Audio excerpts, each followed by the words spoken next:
दोस्तों, आप सभी को नमस्कार। आपका स्वागत है Saurabh Goswami UPSC GS foundation इस यूट्यूब चैनल पर। और आज हम जीएस पेपर 1 मुख्य परीक्षा के लिए, जिसका एक सबसे महत्वपूर्ण खंड है इंडियन सोसाइटी भारतीय समाज, इसी मॉड्यूल पर चर्चा करने जा रहे हैं। तो सबसे पहले मैं स्पष्ट कर दूं कि ये पूरा का पूरा चैनल हिंदी माध्यम के विद्यार्थियों के लिए डेडिकेटेड है और हिंदी मीडियम में यूपीएससी की तैयारी के लिए सारे मॉड्यूल्स हमारे YouTube चैनल पर निःशुल्क उपलब्ध करवाए जाते हैं। तो आइए इस वीडियो की शुरुआत करते हैं। तो आज की क्लास में हम लेक्चर नंबर 4 डिस्कस कर रहे हैं इंडियन सोसाइटी भारतीय समाज के मॉड्यूल का। और आज जिस विषय पे हम बात करने जा रहे हैं वो NCERT की थीम है, और वो थीम है सामाजिक संरचना, सोशल स्ट्रक्चर, सामाजिक स्तरीकरण, सोशल स्ट्रैटिफिकेशन और सामाजिक प्रक्रियाएं, सोशल प्रोसेसेस। इसके पहले की क्लासेस में मैंने आपके साथ 3 अलग अलग क्लासेस में 3 वीडियोस डिस्कस किया है। अपने चैनल पे ये वीडियो उपलब्ध भी है, जिसमें पहली क्लास में मैंने आपके साथ पाठ्यक्रम का समग्र विश्लेषण इस पे बात किया था। जो हमारी दूसरी क्लास थी उसमें हमने भारतीय समाज की सामान्य समझ की बात की थी। और ये विषय जो मैंने डिस्कस किया था, आप थंबनेल पे ध्यान से देखेंगे तो यहाँ क्या लिखा हुआ है, NCERT थीम। तो जब भी मैं NCERT थीम पे चर्चा करता हूं, यानी कि हम उस विषय के बेसिक फाउंडेशंस को समझ रहे होते हैं। और जो लेक्चर नंबर 3 हमारा है, इसमें मैंने आपके साथ जिस विषय पे बात की थी वो है भारतीय समाज की मूलभूत विशेषताएं। और यहां लिखा हुआ है कि ये कैसा थीम है, सिलेबस थीम है। यानी यूपीएससी की सिलेबस का जो पहला टॉपिक है, फर्स्ट टॉपिक, वो हमने लेक्चर 3 में डिस्कस किया है। इसके बाद आज की जो क्लास है लेक्चर 4, यहां फिर आपको क्या दिख रहा है, NCERT थीम, यानी यहां पे सिलेबस थीम नहीं लिखा हुआ है। तो सबसे पहले तो मैं आज आपको ये बात बता दूं ताकि आने वाली वीडियोस में आप मेरी स्कीम को समझ सकें। जैसा मैंने बताया कि हमारी क्लास फाउंडेशन क्लास है, और फाउंडेशन क्लास का मतलब ही होता है कि उसमें हम NCERT के जितने रेलेवेंट और कोर एरियाज हैं, जो भी प्रासंगिक क्षेत्र है उसका, उन सभी चीज़ों को शामिल करें। इसके अलावा हमें जो भी इंडियन सोसाइटी के लिए स्टैंडर्ड बुक्स पढ़नी है, उनमें जिन थिंकर्स को पढ़ना है, जो इम्पोर्टेंट डिबेट्स हमें पढ़ने हैं, उन सब चीज़ों को इंक्लूड करें। और इसके साथ ही साथ हम PYQ डिस्कस भी करें। PYQ का मतलब प्रीवियस ईयर क्वेश्चन, विगत वर्षों के प्रश्न पत्र। तो खासतौर से उसकी सारी थीम्स पे हम बात कर लें। तो इस तरह से हमारी समग्र तैयारी होती है, कंप्लीट प्रिपरेशन होता है। और इसी अप्रोच को हम जीएस फाउंडेशन के नाम से जानते हैं। तो केवल 2-4 NCERTs को पढ़ना जीएस फाउंडेशन नहीं है, केवल 2-4-10 लेक्चर में इंडियन सोसाइटी को फिनिश कर लेना जीएस फाउंडेशन नहीं है, केवल PYQ पढ़ लेना जीएस फाउंडेशन नहीं है। तो फाउंडेशन का मतलब है कि हम सभी चीज़ों को साथ लेके चले। तो ये मेरा ध्येय था कि हिंदी माध्यम के छात्रों के लिए मैं इस दिशा में कुछ अच्छा कर पाऊँ, इसलिए मैंने ये चीज़ें इस मॉडल पे पढ़ाना शुरू किया है कि चीज़ें थोड़ी स्ट्रक्चर्ड रहें। तो चैप्टर 1 हमने कर लिया है, और आज की क्लास में हम इंडियन सोसाइटी के ये बेसिक फीचर्स पे चर्चा करेंगे। और देखो, सिलेबस का जो दूसरा चैप्टर है वो है डाइवर्सिटी इन इंडिया, भारत में विविधता। अगर आप लेक्चर 3 को देखेंगे, जब मैंने भारतीय समाज की मूलभूत विशेषताओं के बारे में बताया था, वहां पे भी मैंने एक विशेषता डाइवर्सिटी इन इंडिया, भारत में विविधता, डिस्कस किया था। लेकिन सिलेबस का एक पूरा का पूरा चैप्टर है भारत में विविधता। तो इसका मतलब है कि हमें भारत में विविधता वाले टॉपिक को बहुत ही इंटेलेक्चुअल डेप्थ में कवर करना पड़ेगा। भारतीय समाज को समझते हुए भारतीय समाज की विविधता के जितने भी डायमेंशंस हो सकते हैं, उन डायमेंशंस को हमें कवर करना होगा। तो उस विषय की उस समझ तक पहुंचने के लिए हमें कुछ NCERT चैप्टर्स का अध्ययन बहुत ज़रूरी है। तो ये जो थीम मैंने चूज किया है आज की क्लास में, ये NCERT की ये क्लास 11th की बुक है, इंट्रोड्यूसिंग सोशियोलॉजी। आप NCERT की ऑफिशियल वेबसाइट पर जाकर इस बुक को डाउनलोड कर लेंगे। और इस बुक में टोटल, ये आपको दिख रहा है कि टोटल मतलब ऐसे तो टोटल 4 चैप्टर्स हैं, है ना, और 5वें में इंडियन सोशलिस्ट वगैरह का जिक्र किया गया है। तो यहाँ पे बेसिकली ये जो चैप्टर 1 और चैप्टर 2 है, ये जो 2 चैप्टर्स हैं, ये 2 चैप्टर्स हमारे लिए बहुत ज़रूरी है। इंडियन सोसाइटी को समझने के लिए। और ऐसा नहीं है कि इन चैप्टर्स का हमें एक सतही अध्ययन करना, नहीं, इन चैप्टर्स की जितनी ज़्यादा डेप्थ में जाके आप स्टडी करेंगे इंडियन सोसाइटी की, भारतीय समाज की, आपकी समझ उतनी ही व्यापक हो जाएगी। तो इस 11th क्लास की एनसीईआरटी का जो पहला चैप्टर है, सोशल स्ट्रक्चर, सामाजिक संरचना, स्ट्रैटिफिकेशन, सामाजिक स्तरीकरण and social processes in society, समाज में सामाजिक प्रक्रियाएं, हम इसी पे बात कर रहे हैं। यही आज के विषय का हमारा थीम भी है, जैसा कि आप यहाँ देख पा रहे हैं। तो मैं यहाँ बुक को डिस्प्ले नहीं करूंगा, इन फ्यूचर कॉपीराइट के इश्यूज हो सकते हैं और वो ठीक भी नहीं होता है। तो मैं उम्मीद करता हूँ कि आप एनसीईआरटी बुक को अपने सामने रखेंगे, उसका पीडीएफ डाउनलोड कर लेंगे, और जब मैं डिस्कस कर लूँ पूरे चैप्टर को तो आप पूरी एनसीईआरटी के चैप्टर को पढ़िएगा। आपको एक एक शब्द, एक एक लाइन मतलब आपको समझ में आएगा मेरी क्लासरूम डिस्कशंस के बाद, क्योंकि मैं डिस्कशंस में बहुत डिटेल में जाने वाला हूँ। अब आप यूं समझ सकते हैं कि ये सिर्फ एक चैप्टर फिनिश करने में मुझे 8 से 9 घंटे का समय लगेगा, अगर मैं इसकी पूरी गहराई तक जाके इस विषय पर बात करूं तो। मैंने सोचा था कि एक उतनी लंबी वीडियो बना भी दूं, लेकिन फिर भी चूंकि बहुत सारे बच्चे बिगिनर्स होते हैं, अभी अभी तैयारी की शुरुआत किए होते हैं, तो उनको वो लेक्चर बोझिल लग सकता है। इसीलिए मैंने क्या किया कि इस चैप्टर में, जो चैप्टर 1 है, इस चैप्टर के जितने सब टॉपिक्स बन सकते हैं अपनी एनसीईआरटी बुक से, उतने मैंने सब टॉपिक्स बना लिए। जैसे social structure, stratification and social processes in society, इसका जो पहला सब टॉपिक है वो इसकी अंडरस्टैंडिंग है, यानी कि अंडरस्टैंडिंग। सबसे पहले तो हमें ये चैप्टर में जो वर्ड्स लिखे हुए हैं ना, इन वर्ड्स को हमें लार्जर सोशल कॉन्टेक्स्ट में समझने की आवश्यकता है, वृहत्तर सामाजिक संदर्भों में समझने की आवश्यकता है। तो आज की क्लास तो बेसिकली हम चैप्टर के मीनिंग और डायमेंशंस, इसका अर्थ और इसके आयाम, इसी को एक्सप्लोर करने वाले हैं। और फिर इसके बाद ये जो आप इसके अंदर 5 सब टॉपिक्स देख रहे हो, इसके लिए मैंने 5 सेपरेट वीडियोस डिजाइन किए हुए हैं। जैसे आप देख लो, जो पहला सब टॉपिक था सोशल स्ट्रक्चर और सोशल स्ट्रैटिफिकेशन, यह हमारा लेक्चर नंबर 5 हो जाएगा, एनसीईआरटी थीम लिखा भी हुआ है। फिर जो अगला उसका सब टॉपिक है समाज शास्त्र में सामाजिक प्रक्रियाओं को समझने का दृष्टिकोण, ये लेक्चर 6 हो जाएगा। सहयोग और श्रम विभाजन, समाज में कोऑपरेशन और डिवीजन ऑफ लेबर की अवधारणा, ये लेक्चर 7 हो जाएगा। फिर कंपटीशन एक आइडिया और एक प्रैक्टिस के रूप में, प्रतिस्पर्धा एक विचार और व्यवहार के रूप में, ये लेक्चर 8 हो जाएगा। और फिर अंतिम रूप में समाज में संघर्ष, कॉन्फ्लिक्ट और सहयोग, कोऑपरेशन, ये हमारे लेक्चर नंबर 9 हो जाएगा। और सब में हमने लिखा हुआ है NCERT theme, NCERT theme, NCERT. तो ये सारे वीडियोस आपके बेसिक्स को स्ट्रेंथन करने में बहुत हेल्पफुल होंगे। और फिर जब हम इसके बाद लेक्चर नंबर 10 पे आएंगे, तो हमारा जो लेक्चर नंबर 10 होगा वो आपके सिलेबस का दूसरा टॉपिक होगा। कौन सा? डाइवर्सिटी इन इंडिया, भारत में विविधता। तो लेक्चर नंबर 10 तक जाते जाते केवल 2 वीडियोस ऐसे मिलेंगे जिसमें कोर सिलेबस डिस्कस किया गया होगा। तो बाकी जो 8 वीडियोस हैं वो आपके बेसिक्स को स्ट्रॉन्ग करते हैं। और मैं इतना एफर्ट इसलिए डाल रहा हूं इन क्लासेस में कि इंडियन सोसाइटी आपकी एथिक्स की प्रिपरेशन को भी बूस्ट कर सके। इंडियन सोसाइटी का अध्ययन आपके एस्से के प्रिपरेशन को भी बूस्ट कर सके।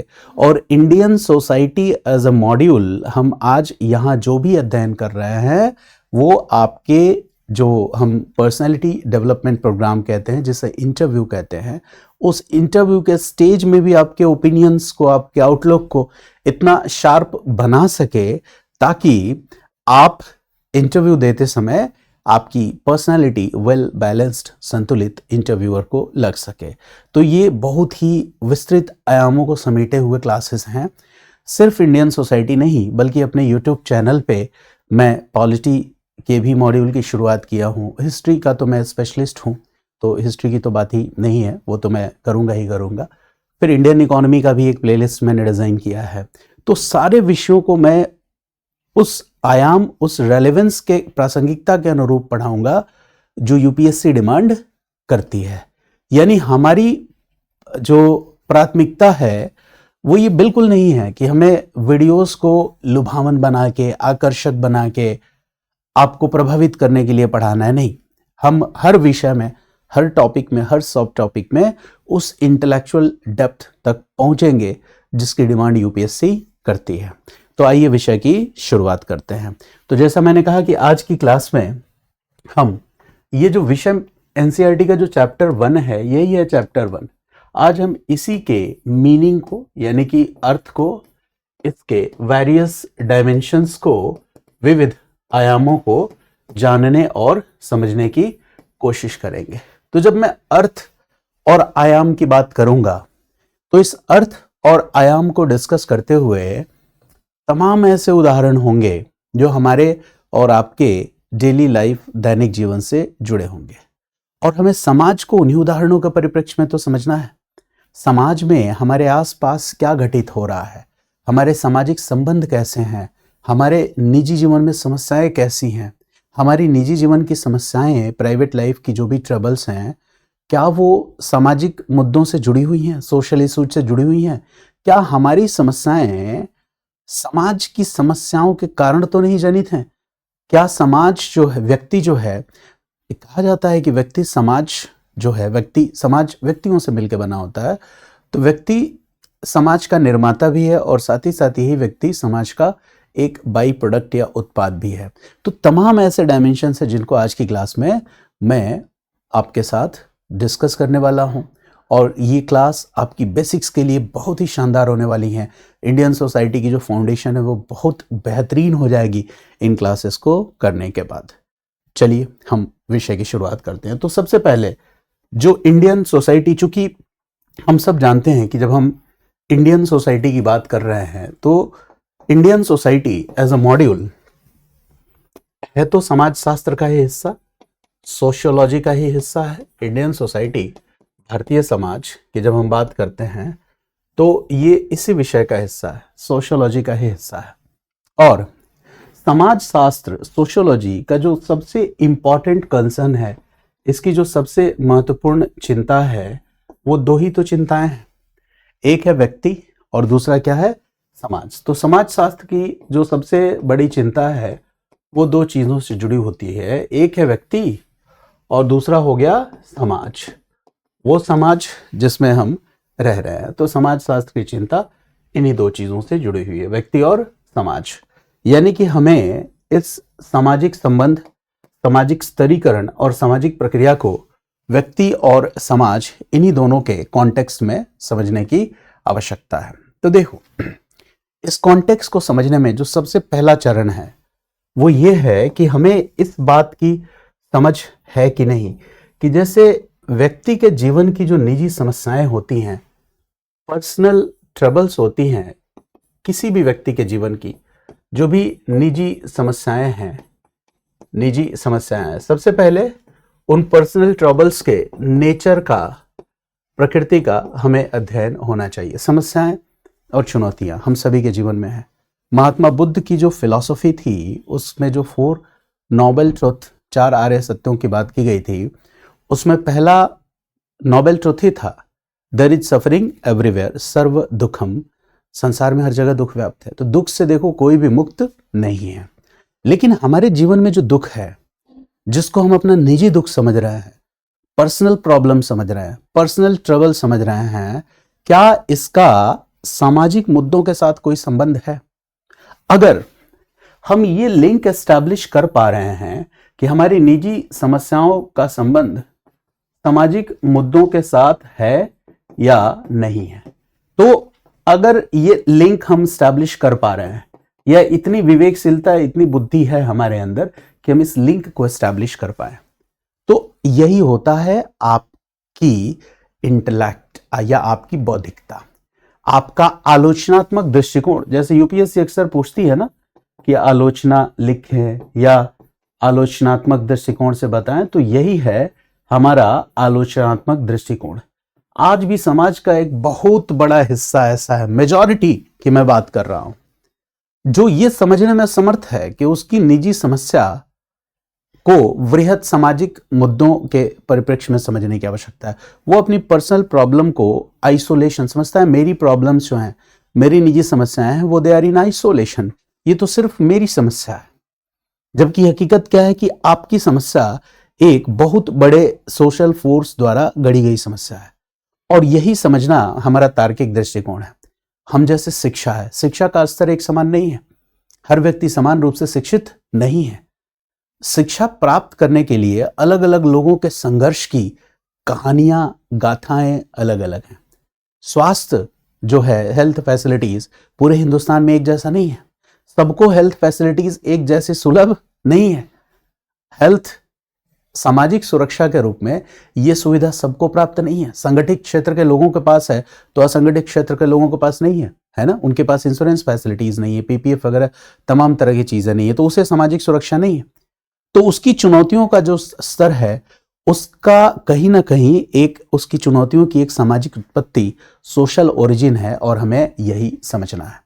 एक सोशोलॉजिस्ट, एक समाजशास्त्री जिनका जिक्र आपकी एनसीईआरटी बुक में किया गया है, उनका नाम है सी राइट मिल्स। तो जिन मुद्दों की मैं बात कर रहा हूं, इन मुद्दों की तरफ इशारा इन्होंने ही किया था, सी राइट मिल्स ने। सी राइट मिल्स ने अपनी एक बुक लिखी जिसका नाम था सोशियोलॉजिकल इमेजिनेशन, सामाजिक कल्पनाशीलता। बुक क्या, ये उनकी सबसे इंपॉर्टेंट अवधारणा कह सकते हो, अवधारणा है सोशियोलॉजिकल इमेजिनेशन।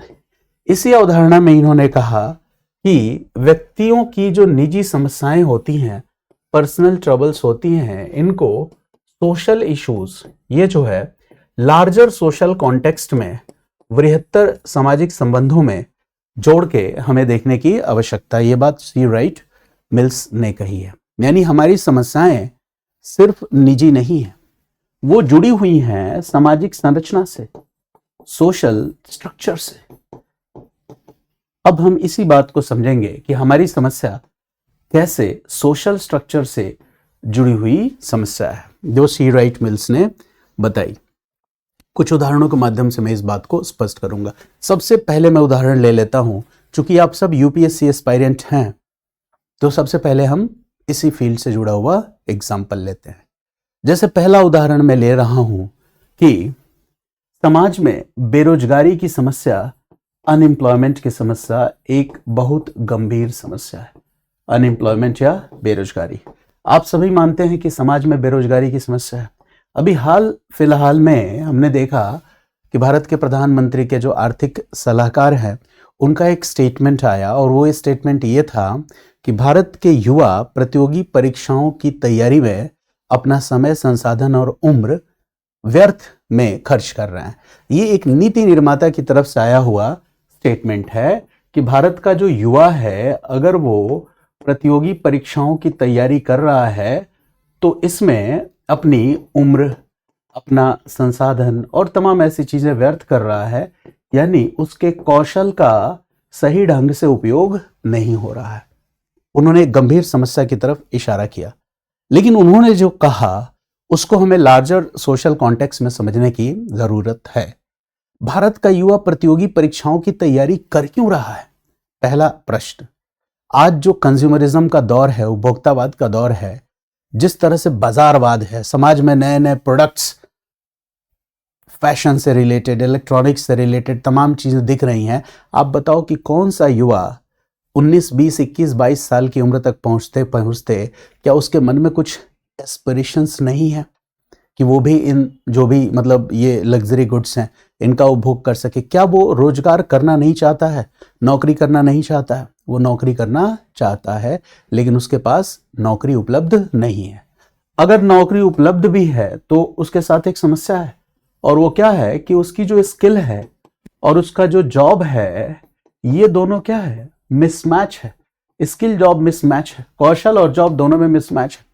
जैसे एक दिन मैं नोएडा सेक्टर 63 की तरफ गया, वहां मैंने देखा तमाम ऐसी कंपनियां हैं जिनमें कंपनियों के बाहर लोगों ने मतलब रोज काम के लिए मतलब हमें कर्मचारियों की आवश्यकता, ऐसा बोर्ड लगा रखा है, और उस पर बाकायदे सैलरी भी मेंशन कर रखा है।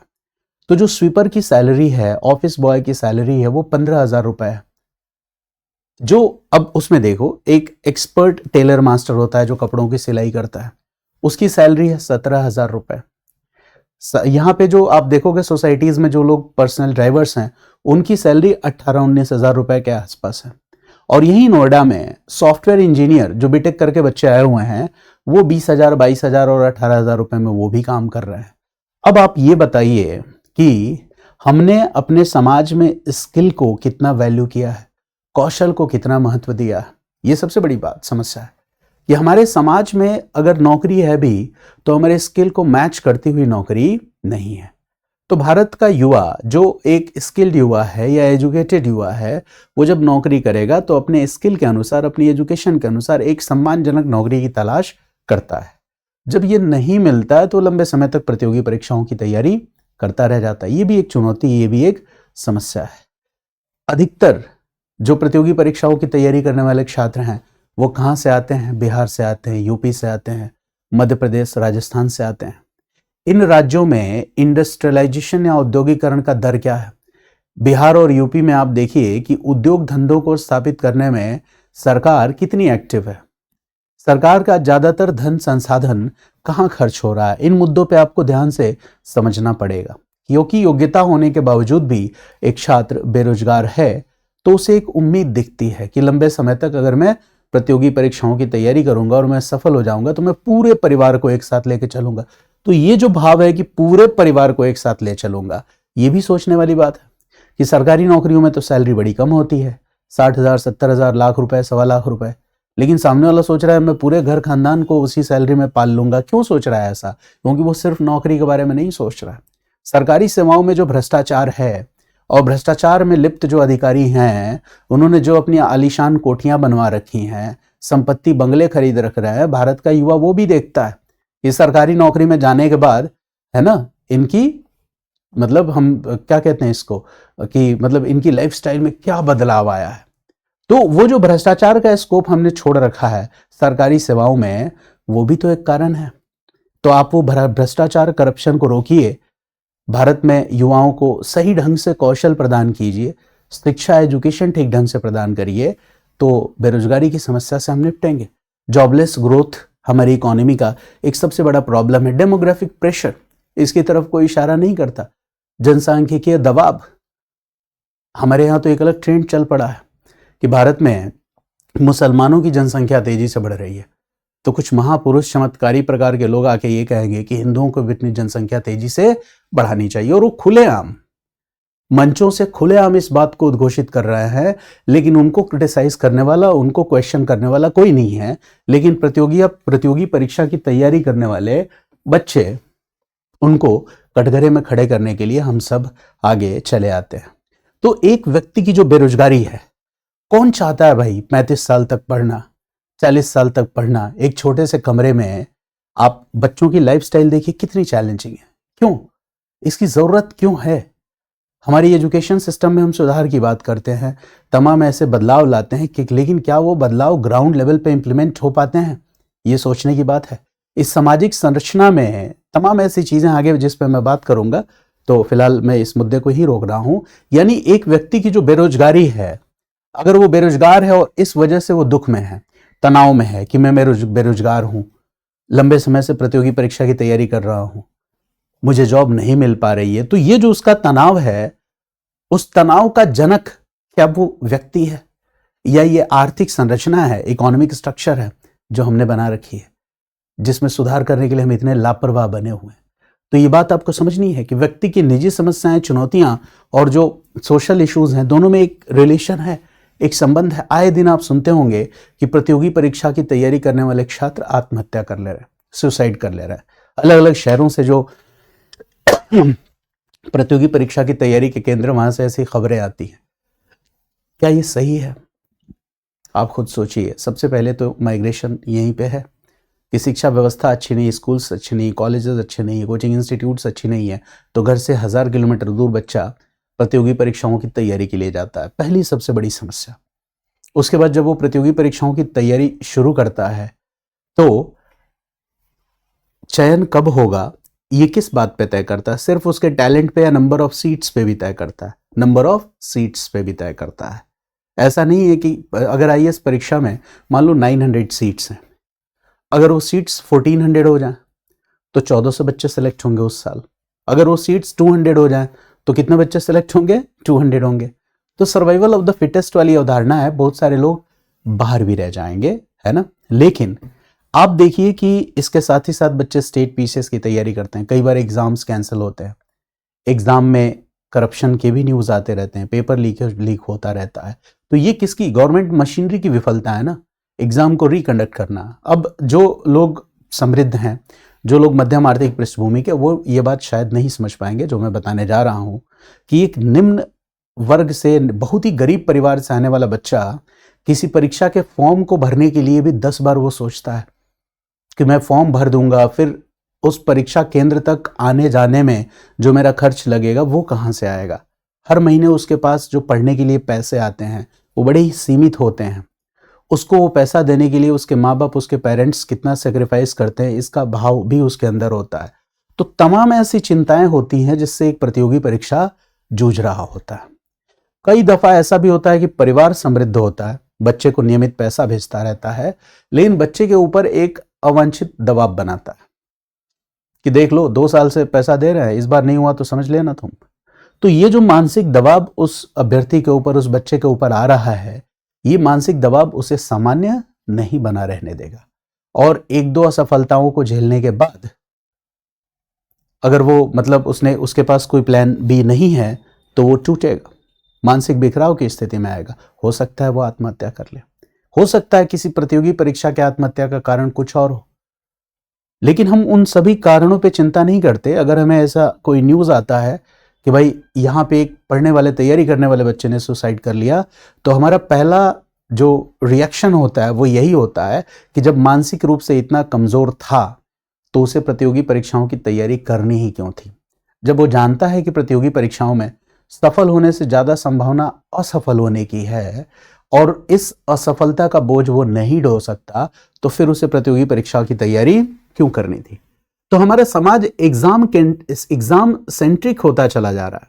हमारी जो सोशल एक्सपेक्टेशंस हैं, सामाजिक अपेक्षाएं हैं, बच्चों से वो बढ़ती चली जा रही। एक परीक्षा पास करने वाले बच्चे का स्वागत ऐसे करना जैसे वो, मतलब मार्स प्लेनेट से लौट के आया हो जब वापस अपने वो गांव पहुंचता है।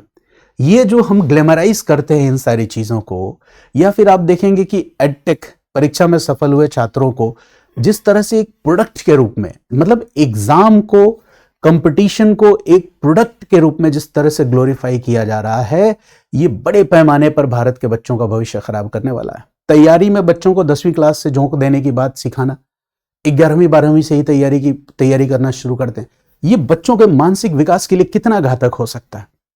यूपीएससी परीक्षा का सिलेबस कोई बहुत बड़ा तोप थोड़ी ना है, 1 साल से ज्यादा नहीं लगने वाला है। अगर आपने स्कूल लेवल में, कॉलेज लेवल में अपनी पढ़ाई ठीक ढंग से की है, अगर आप ह्यूमैनिटीज से, साइंस में सही ढंग से आपने एकेडमिक्स को किया है और आपको 1 साल के लिए क्वालिटी गाइडेंस मिल जाए, ये उससे ज्यादा नहीं लगने वाला है। लेकिन हम ज्यादा से ज्यादा बच्चों को पढ़ा सकें, हम ज्यादा से ज्यादा रेवेन्यू जनरेट कर सकें, इस वजह से हम कोचिंग वाले लोग और मेरे जैसे शिक्षक अगर 8वीं 10वीं 12वीं में पढ़ने वाले बच्चों को परीक्षा के इस मायाजाल में खींचने की कोशिश कर रहे हैं, तो हम भी जिम्मेदार हैं बच्चों के आत्महत्या के लिए। तो ये बात हमें समझनी पड़ेगी कि हमारी सामाजिक अपेक्षाएं, किसी व्यक्ति की जो मानसिक समस्या है, वो इस समाज ने जो दबाव पैदा की है, वो सामाजिक दबाव की उपज है। तो सिर्फ और सिर्फ एक अभ्यर्थी को कटघरे में खड़ा करना किसी भी दृष्टिकोण से तर्कसंगत नहीं है। एक और समाजशास्त्री की बात आपके बुक में की गई है जिनका नाम है एमाइल दुर्खाइम, तो इनकी भी बात हम करते हैं। इन्होंने क्या कहा, तो देखो, जितनी भी चीजें मैं बता रहा हूं कॉन्टेक्स्ट वही है। ये एक महत्वपूर्ण समाजशास्त्री हैं एमाइल दुर्खाइम, और फ्रांस के समाजशास्त्री हैं, और इनको जो क्या कहते हैं, इनकी मान्यता जो है, आधुनिक समाजशास्त्री है, समाजशास्त्र का संस्थापक भी कहा जाता है आधुनिक समाजशास्त्र का। तो इनकी जो मान्यता है दुर्खाइम की, इन्होंने देखो क्या कहा कि समाज जो होता है वो व्यक्ति से बड़ा होता है। समाज के कुछ नियम होते हैं, समाज के कुछ मूल्य होते हैं, और कुछ सामाजिक संस्थाएं होती हैं, और वही हमारे व्यवहार को काफी हद तक प्रभावित करते हैं। ये बहुत बड़ी बात है कि समाज जो है, इनके हिसाब से जो सोसाइटी है, समाज है, यह क्या है, इंडिविजुअल या व्यक्ति से बड़ा होता है, और समाज के कुछ नियम होते हैं, कुछ रूल्स होते हैं, समाज द्वारा स्थापित किए गए कुछ नॉर्म्स होते हैं, मापदंड होते हैं, कुछ वैल्यूज होती हैं, कुछ सामाजिक संस्थाएं हैं, इंस्टीट्यूशंस हैं, और ये सब मिलकर एक इंडिविजुअल या व्यक्ति के बिहेवियर को या व्यवहार को काफी हद तक या काफी सीमा तक क्या करती हैं, रेगुलेट करती हैं। यही हमारे व्यक्तित्व को एक दिशा देती है। अब इस बात को हम कैसे समझें कि समाज हमारे व्यक्तित्व को दिशा कैसे देता है। देखो, इसको बताने के लिए इनका एक और कॉन्सेप्ट है, उदाहरण है जो बहुत ही फेमस है, जिसको हम एनोमी का कॉन्सेप्ट कहते हैं। इसका भी जिक्र आपको मिलेगा। तो इनकी जो एनोमी की संकल्पना है वो कैसे संकल्पना है, इन्होंने ये कहा कि जैसे यूपीएससी के प्रश्नों में कई बार इस तरह के प्रश्न आ चुके हैं, तो आप इस भाव का जिक्र कर सकते हैं। आगे मैं पीवाईक्यू थीम्स में इस कॉन्सेप्ट को इंटीग्रेट करूंगा, है ना। जो दुर्कheim का हम कॉन्सेप्ट पढ़ रहे हैं, 3-4 प्रश्न ऐसे हैं जिनमें मैंने इंटीग्रेट किया है। इनका ये कहना है कि देखो, समाज समय समय पर संक्रमण के दौर से, ट्रांजिशन के दौर से गुजरता है, और समाज जब उस संक्रमण काल के दौर से गुजर रहा होता है, उस ट्रांजिशन के फेज से गुजर रहा होता है, तो उस समय जो पुराने स्थापित मूल्य हैं वो टूटते हैं और नए मूल्य अभी ठीक ढंग से आकार ग्रहण नहीं कर पाए होते हैं। तो ये जो ट्रांजिशन का समय काल होता है, संक्रमण का समय काल होता है, तेज सामाजिक बदलाव में ये सारी चीजें दिखी जाती है। तो यहाँ पे समाज में तनाव, असंतोष, निराशा, ये सारी चीजें व्याप्त हो जाती हैं। जैसे आप इसको विश्व युद्ध के संदर्भ में भी समझ सकते हैं कि प्रथम और द्वितीय विश्व युद्ध के बीच में या द्वितीय विश्व युद्ध के पश्चात समाज की मानसिकता ऐसी थी। या इसको आप ऐसे भी समझ सकते हैं, जैसे आज आप मानते हैं कि हमारा समाज संक्रमण के दौर से गुजर रहा है, जॉइंट फैमिली स्ट्रक्चर टूट रहा है, न्यूक्लियर फैमिलीज जैसी कॉन्सेप्ट को आज हमारे समाज में विवाह एक संस्कार के रूप में महत्व खोता चला जा रहा है। लिव इन रिलेशनशिप जैसी चीजें ज्यादा महत्वपूर्ण होती चली जा रही हैं, और विवाह जो एक सामाजिक संस्था के रूप में है, आप देखते हैं जैसे समाज में, भारतीय समाज में पति को परमेश्वर समझा जाता रहा, और उधर आपने देखा कि एक इंदौर वाला केस था, सोनम रघुवंशी वाला, जो उसने परमेश्वर को धक्का दे दिया, पहाड़ से पति को धक्का दे दिया, ठीक है। इधर मेरठ में आपने देखा है ना, कौन था वो, मुस्कान प्रकरण था, नीले ड्रम वाला, वहां आपने देखा कि परमेश्वर की क्या हालत हुई, ठीक है। इसके अलावा जयपुर में मैंने देखा एक पत्नी अपने पति को मारकर बाइक पे बोरे में भर के दिन दहाड़े उसको ठिकाने लगाने ले जा रही थी। तो ये सब क्यों हो रहा है, मतलब एग्जाम्पल मैंने ये लिया ताकि आप आसानी से रिलेट कर सकें कि यही समाज है जिसमें पति परमेश्वर है ना, पति के सामने ऊंची आवाज में पत्नी बात नहीं कर सकती थी, और आज स्थिति ये हो गई है कि हर एक घंटे में जब हम अपना मोबाइल खोलते हैं एक पति शहीद हो गया रहता है। तो ऐसा क्यों हो रहा है?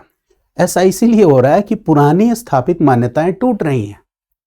नई अर्थव्यवस्था, नया समाज, और उसमें जो मूल्य हैं वो ठीक ढंग से रूप, अभी तो मैं एक और देख रहा था, नई बात देख रहा था कि कल या परसों, मुझे न्यूज़ पूरा कॉन्टेक्स्ट नहीं ध्यान आ रहा है, कहीं मैंने पढ़ा कि गांव की 2 महिलाएं, और वो जैसे पति पत्नी है, और पत्नी की एक दोस्त थी, और वो दोनों महिला, मैं ये सारे मुद्दे जानबूझ के नहीं बात कर रहा हूँ कि वीडियो हिट हो जाए या बाइट निकल आए, नहीं, ये सामाजिक समस्याएं हैं। पत्नी की एक दोस्त थी, उन दोनों के बीच में लेस्बियन रिलेशन डेवलप हो गया, और उन दोनों ने मिलकर अपने पति को मार डाला। अब दिमाग तो सुन के चकरा जाएगा, ये हुआ क्या? गांव तक, यानी कि LGBTQ वाला जो मुद्दा है, ये समाज के इसी संक्रमण की अवस्था से तो जुड़ा हुआ है। पुराने मूल्य और परंपराएं, एक कोई भाई साहब थे टेलीविजन पे, उनका मैं इंटरव्यू सुन रहा था, तो उन्होंने उनसे कोई बात कर रहा था, पत्रकार बात कर रहा था, है ना, ये अपने सौरभ द्विवेदी ही बात कर रहे थे। तो उन्होंने पूछा ये लेस्बियन और गे रिलेशंस के बारे में, तो उन्होंने कहा भूकंप इसीलिए आ रहा है क्योंकि आज समाज में लेस्बियन और गे रिलेशंस बढ़ते जा रहे हैं। तो देखो, हमारे पास कोई एक्सप्लेनेशन ही नहीं है, हम जवाब ही नहीं दे पा रहे हैं, क्योंकि पुरानी स्थापित मान्यताएं टूट रही हैं, नई मान्यताएं पूरी तरह से स्थापित नहीं हो पाई है। जैसे प्रेम विवाह बहुत तेजी से, अच्छा, प्रेम विवाह जितनी तेजी से बढ़ेगा, समाज में जो स्थापित जाति प्रथा है, जो एक सोशल स्ट्रक्चर, सामाजिक संरचना है, वो टूटेगी प्रेम विवाह बढ़ने से। हाँ, जाति प्रथा टूटेगी, जाति प्रथा टूटेगी तो तमाम ऐसी चीजें जो सामाजिक संरचना से जुड़ी है। जाति, भारतीय समाज में जाति एक कैपिटल है, सोशल कैपिटल है। तो वो जो सोशल कैपिटल और वो सोशल कैपिटल बेस्ड एक नेटवर्क है, जिसका आधार ही जाति है, या फिर कह सकते हो कि कास्ट पॉलिटिक्स है जिसका आधार ही जाति है, वो सब प्रभावित होगी। तो जो लोग इस व्यवस्था से लाभ उठा रहे हैं, है ना, वो बेचैन हो जाएंगे कि ऐसा क्यों हो रहा है। तो वो ऐसा इसीलिए हो रहा है क्योंकि इमाइल दुर्कheim का जो एनोमी का कॉन्सेप्ट है वही कॉन्सेप्ट लग रहा है। नेपाल में देखो जो जेनजी रिवॉल्यूशन हुआ, युवाओं ने क्या किया, देश में तख्ता पलट कर दिया, एक नई तरह की क्रांति है। तो ये सामाजिक असंतोष, तनाव इसीलिए दिख रहा है क्योंकि हम उसी संक्रमण की अवस्था से गुजर रहे हैं। तो ये बात आपको समझनी है कि समाज व्यक्ति से बड़ा होता है। तो समाज अगर संक्रमण के दौर से गुजरेगा तो वो तनाव, वो सब कुछ हमारे व्यवहार में भी स्थापित होगा। ये चीजें हैं। अब सवाल ये है कि अब जैसे कुछ और चीजों को हम देखते हैं, यानी एनोमी का मतलब समझ गए, संक्रमण के अवस्था की बात आप समझ गए। संक्रमण मतलब पुराना जा रहा हो, नया आ रहा हो, उसके बीच का जो दौर होता है वही संक्रमण है। एनोमी का कॉन्सेप्ट हो गया कि समाज जब व्यक्ति को स्पष्ट दिशा नहीं दे पाएगी तो व्यक्ति समाज से कटाव महसूस करने लगेगा, है ना। पुराने नियम टूटे, नए ठीक ढंग से स्थापित नहीं होंगे, तो इस दौर में हम देखेंगे कि असंतोष, तनाव, तमाम नई इस तरह की चीजें हमारे सामने आएंगी। कुछ और चीजों को हम देखते हैं जिससे हम एनोमी को समझ पाएंगे। एनोमी की संकल्पना, एनोमी में मैंने क्या बताया, इमाइल दुर्कheim का कॉन्सेप्ट की एनोमी में मैंने ही बताया कि पुरानी मान्यताएं, ओल्ड एस्टैब्लिश्ड जो भी नोशंस और बिलीव्स हैं, ये टूट रही हों, और जो नई मान्यताएं हैं ये ठीक ढंग से स्थापित नहीं हुई हो। पुरानी टूट रही हो और नई ठीक ढंग से स्थापित नहीं हुई हो। ये जो फेज है ये संक्रमण काल में है, ट्रांजिशन फेज में है, और यहां पे जो घटनाएं होंगी वो एनोमी की वजह से होंगी। जैसे इस बात को और बहुत ही इंटरेस्टिंग तरीके से आप समझ सकते हो, और अभी मेरे लेक्चर को सिर्फ आप सुनो, बाद में मैं दिखाऊंगा कैसे पीवाईक्यूज यूपीएससी ने जो सवाल पूछे हैं इन लेक्चर्स के साथ पूरी तरह से अलाइंड है। एक एक बात को मैं एस्टैब्लिश करके दिखाऊंगा। समझो इस बात को, जैसे एनोमी से हम जोड़ के देखते हैं घरेलू हिंसा को, डोमेस्टिक वायलेंस को। इस उदाहरण से भी आप सभी परिचित है ना, घरेलू हिंसा, डोमेस्टिक वायलेंस। घरेलू हिंसा को अगर हम सामान्य तौर पे देखेंगे, इन जनरल देखेंगे, इन जनरल अगर हम घरेलू हिंसा को देखें तो घरेलू हिंसा मतलब जो सबसे पॉपुलर फॉर्म है वो पति पत्नी के बीच होने वाला टकराव है। तो इन जनरल हमें दिखेगा कि हस्बैंड और वाइफ के बीच में घर के अंदर होने वाला ये एक निजी मामला है, निजी विवाद है, घरेलू हिंसा। अगर आप जनरलाइज्ड विजन आपका है तो आपको लगेगा कि ये क्या है, एक पर्सनल प्रॉब्लम है।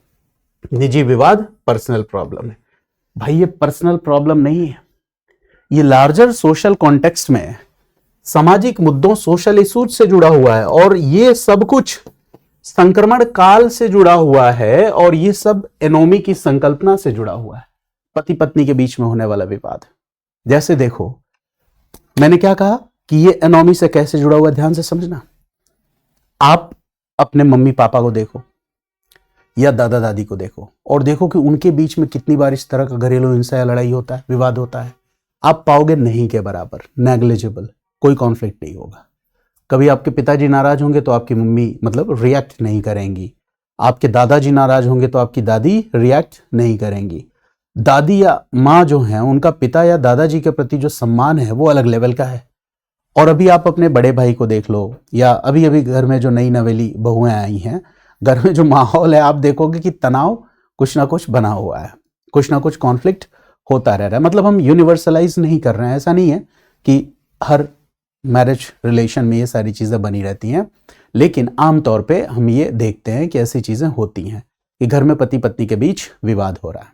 अब ध्यान से आपको ये बात समझना है। अब हम यहाँ पे पति पत्नी के बीच होने वाले विवाद को दो केसेस के संदर्भ में समझेंगे, ठीक है। दो केस के संदर्भ में समझ रहे हैं।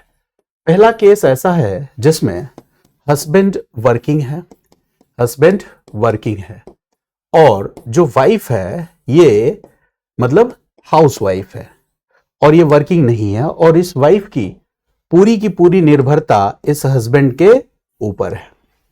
वाइफ का जो रोल है वो डोमेस्टिक बाउंड्रीज, घरेलू दायरे के अंदर ही है।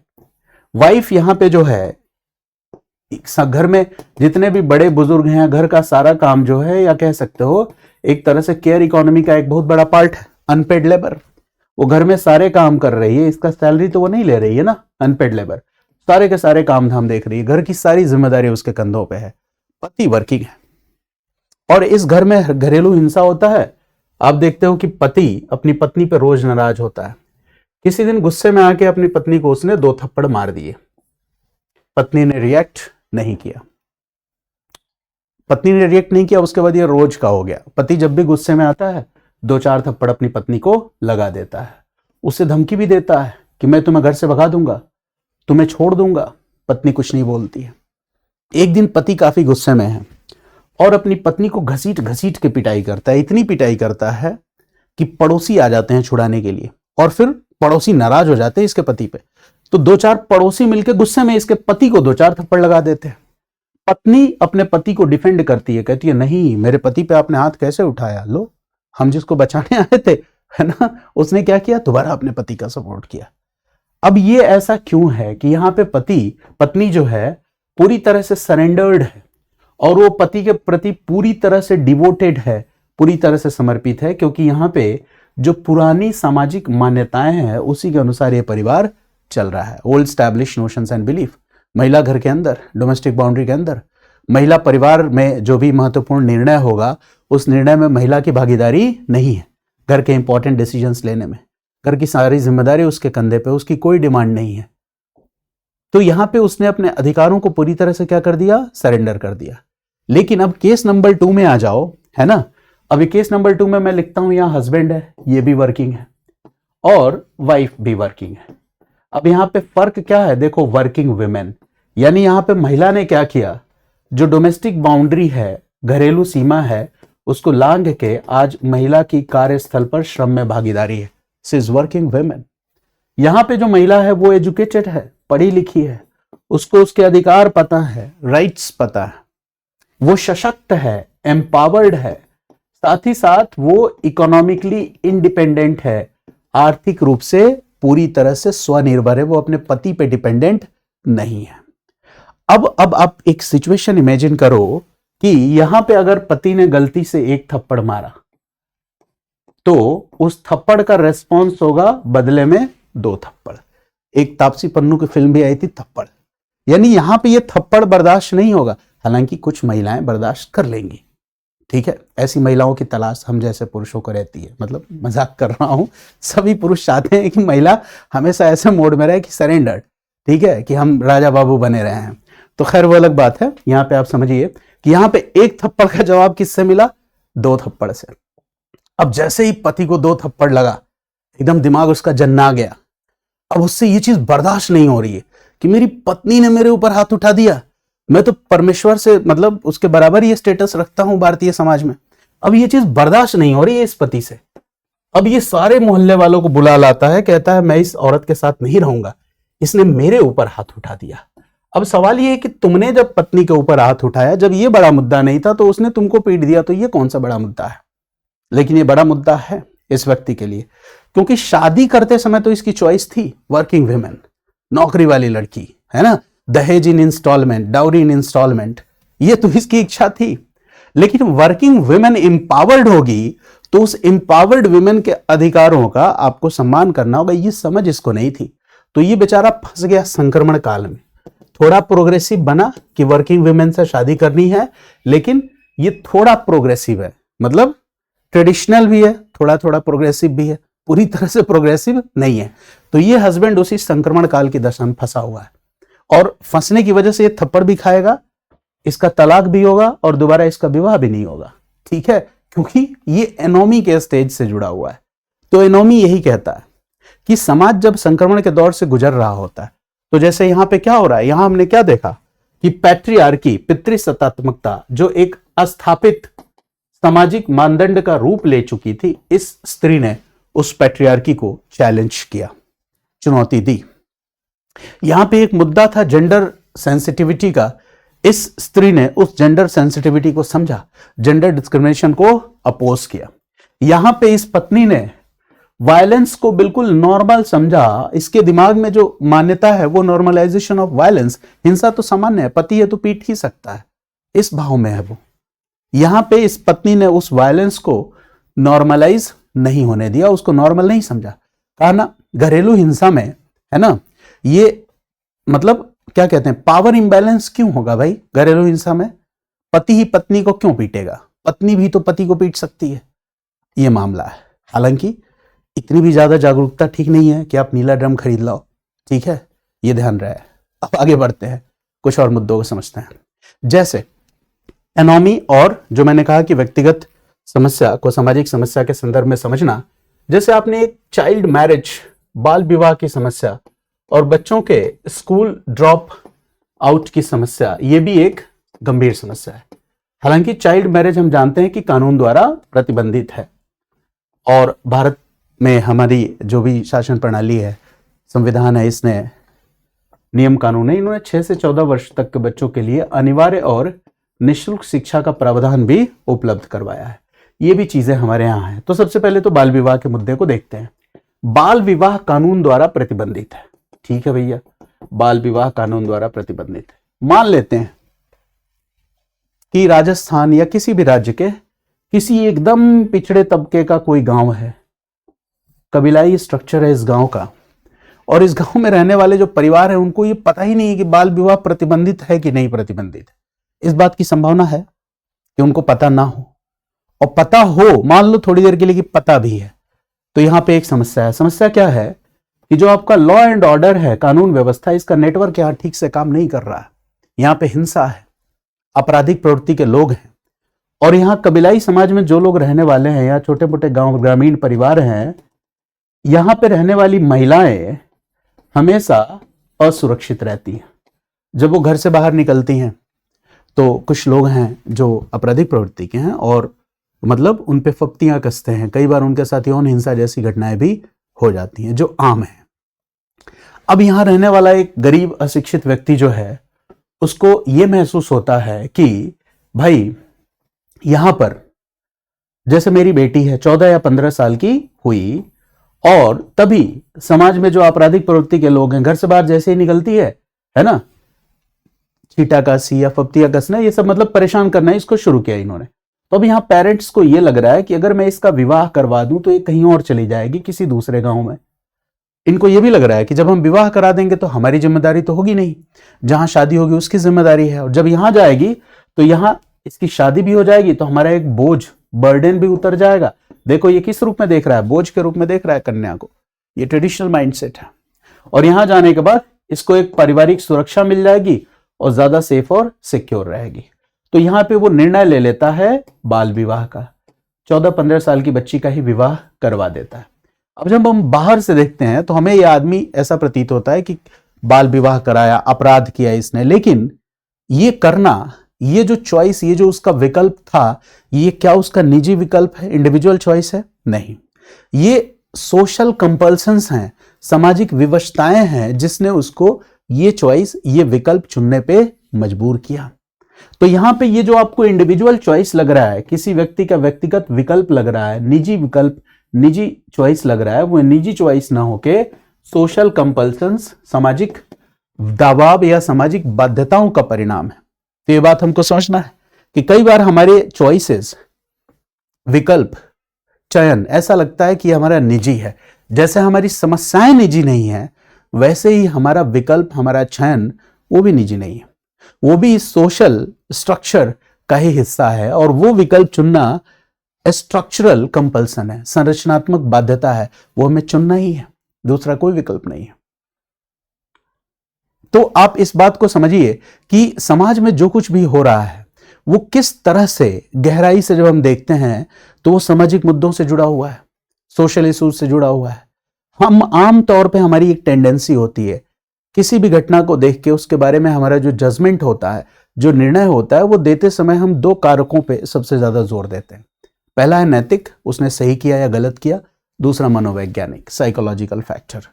लेकिन हमें अपना ओपिनियन बनाते समय इन 2 फैक्टर्स के अलावा, मोरल और साइकोलॉजिकल, नैतिक और मनोवैज्ञानिक, इन 2 कारकों के अलावा हमें गहराई से सोशल इश्यूज, सामाजिक मुद्दों को भी समझना होगा, तब हमें अपनी राय बनानी पड़ेगी। तो अब आप बताइए कि अगर आपको सोशल इश्यूज और इंडियन सोसाइटी की अच्छी समझ होगी तो आपकी ओपिनियन, आपकी राय पहले से ज्यादा क्रिटिकल, पहले से ज्यादा बैलेंस्ड होगी कि नहीं? हाँ, ये होगी। चलिए कुछ और मुद्दों को देखते हैं। जैसे एक बात और मैंने पहले की क्लास में आपको बताया है, तो उस कॉन्सेप्ट को थोड़ा सा मैं रिलेट करूंगा, क्योंकि ये तमाम बेसिक बातें इस चैप्टर में आने वाली हैं कि जब हम समाज में व्यक्तियों को देखते हैं, इंडिविजुअल्स को देखते हैं, तो जब हम किसी भी व्यक्ति को, किसी भी इंडिविजुअल को देखते हैं, तो जब हम बहुत ही लिमिटेड पर्सपेक्टिव से देखते हैं, तो हमें उस व्यक्ति की जो पहचान है, उसकी इंडिविजुअल आइडेंटिटी नजर आती है। लेकिन बहुत गहराई से जब हम देखते हैं, तो हम पाते हैं किसी भी व्यक्ति की जो पहचान है वो मल्टीपल आइडेंटिटीज को कैरी कर रही है।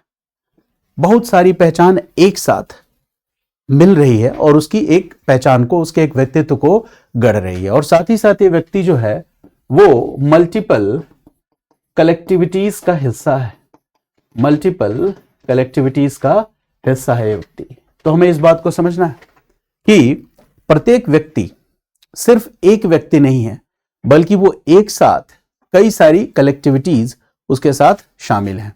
अब यहां पे जब मैं कलेक्टिविटीज कह रहा हूं, तो इसका मतलब यह है कि व्यक्ति की जो पहचान है वो सिंगल लेयर्ड नहीं होती है, वो मल्टी लेयर्ड होती है, बहुसतही होती है। और मल्टी लेयर्ड होने के साथ साथ वो गहराई से इस समाज से संबद्ध होती है। इसको हम कहते हैं सोशली एम्बेडेड। हमारी पहचान कई लेयर्स से मिलकर बनी होती है।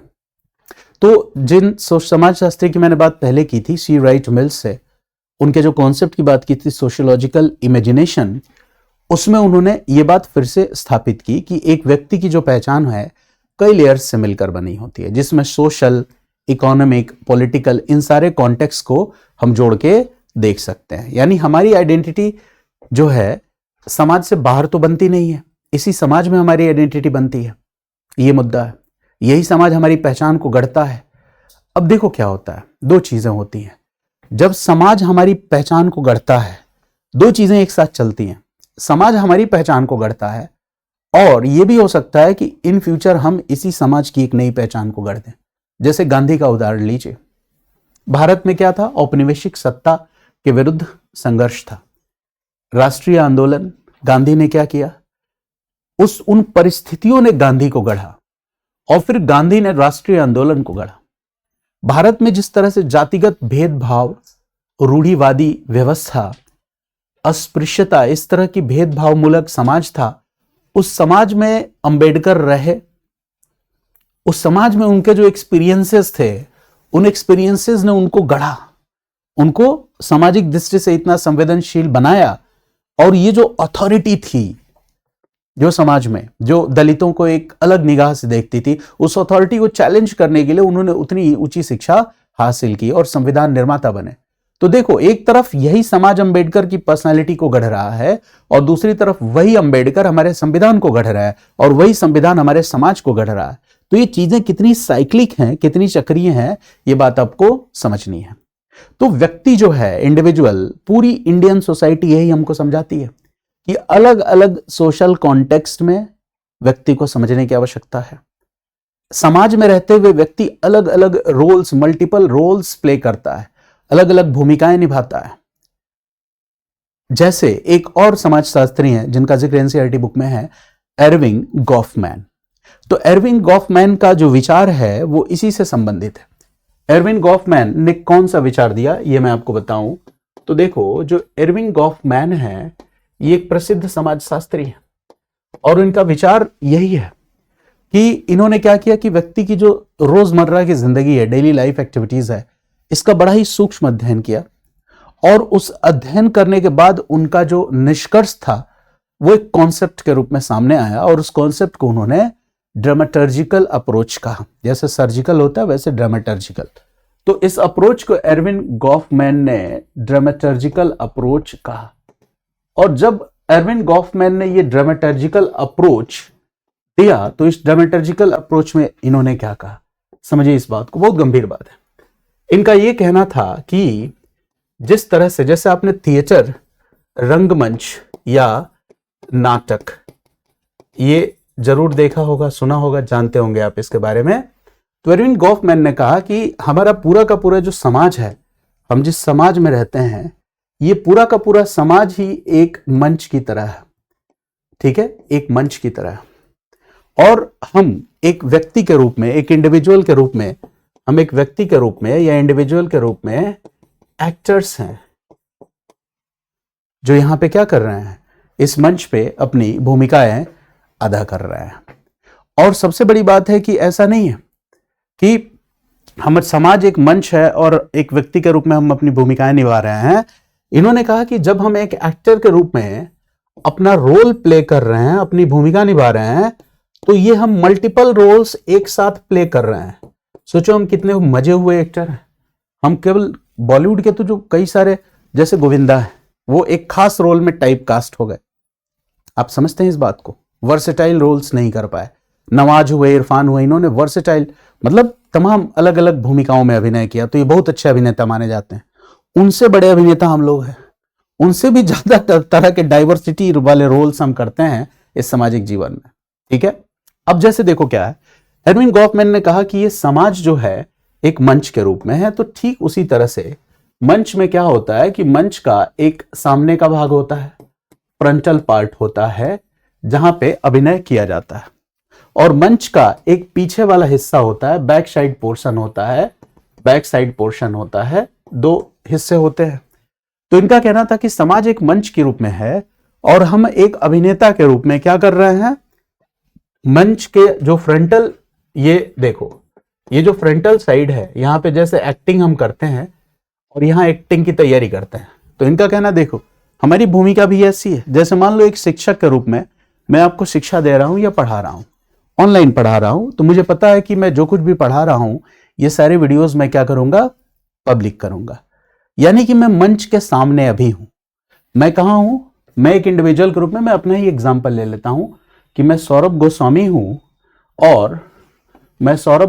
हूं और यहां पर मैं एज अ टीचर अपना एक रोल प्ले कर रहा हूं। मैं मंच के सामने हूं, फ्रंटल स्टेज पे हूं, और जब मैं आपको पढ़ा रहा हूं तो मैं एक खास किरदार में हूं।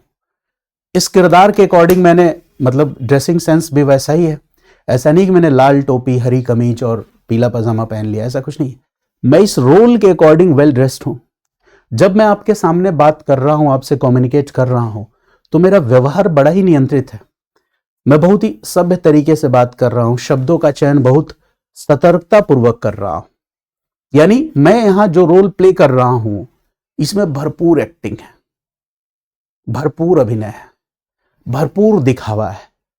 हर व्यक्ति इसी तरह से रोल प्ले कर रहा है। अच्छा देखो, ये भरपूर अभिनय है, परफॉर्मेंस है, दिखावा है, ठीक है। और मैं ये जो रोल प्ले कर रहा हूं, इसका सिर्फ और सिर्फ एक उद्देश्य है, एरविन गॉफमैन के अनुसार, कि मैं सामने वाले को प्रभावित करना चाहता हूं। सामने वाले को प्रभावित करने के लिए ऐसा कर रहा हूं। लेकिन जैसे ही ये मैं वीडियो बंद करूंगा, रिकॉर्डिंग स्टॉप करूंगा, तो मेरा ये रोल खत्म हो जाएगा, फिर मैं दूसरे रोल में आ जाऊंगा, रोल नंबर 2 स्टार्ट हो जाएगा। यानी अभी मैं फ्रंट स्टेज पे हूं, रोल नंबर 1 क्या है, टीचर। बैक स्टेज पे जाते ही, जैसे ही ये दूसरा वाला रोल स्टार्ट होगा, तो इसके बाद मैं अपने बिजनेस रिलेटेड जो भी मेरा काम है, अफेयर्स है, उनको देखने लग जाऊंगा।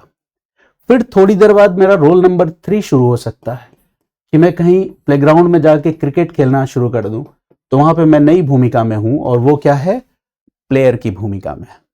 फिर वापस घर लौटने के साथ हो सकता है, मान लो मैं मैरिड हूं, तो मैं क्या करूंगा कि मैं अपने परिवार के साथ समय बिताऊंगा, ठीक है। तो वहां पे मेरा रोल एक पति के रूप में हो जाएगा, ठीक है। इसी तरह से मेरा रोल दोस्तों के साथ एक अलग हो जाएगा। तो मैं मल्टीपल रोल्स में हूं और हर जगह मैं सामने वाले को प्रभावित कर रहा हूं, ठीक है। ये चीज है, हर जगह सामने वाले को प्रभावित कर रहा हूं। तो देखो, कुछ ऐसी चीजें होती हैं, जैसे मंच के सामने हम दिखावा करने की कोशिश करते हैं, मंच के पीछे नहीं। तो ये सबसे बड़ी बात है। जैसे आपने सुना होगा, जैसे किसी से ये सुना होगा कि प्रसिद्धि, जो बहुत आप फेमस हो जाते हैं तो आप लोनलीनेस का शिकार हो जाते हैं, अकेलेपन का शिकार हो जाते हैं। इसके पीछे एक कारण है। अगर आप बहुत प्रसिद्ध होंगे तो किसी न किसी एक रोल में प्रसिद्ध होंगे, किसी न किसी एक रोल में ही तो प्रसिद्ध होंगे ना भाई।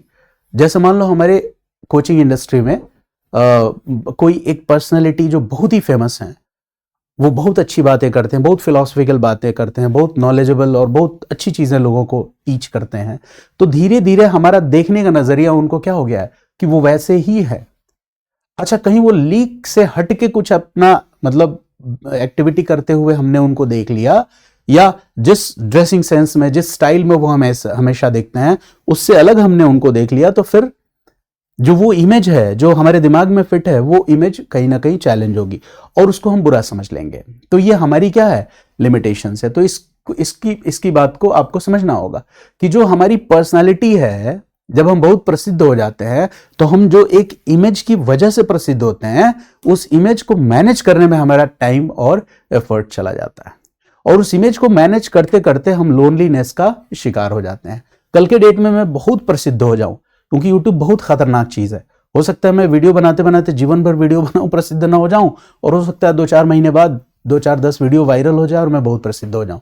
उसके 2-3 साल बाद मैं अगली बड़ी उपलब्धियां हासिल कर लूं।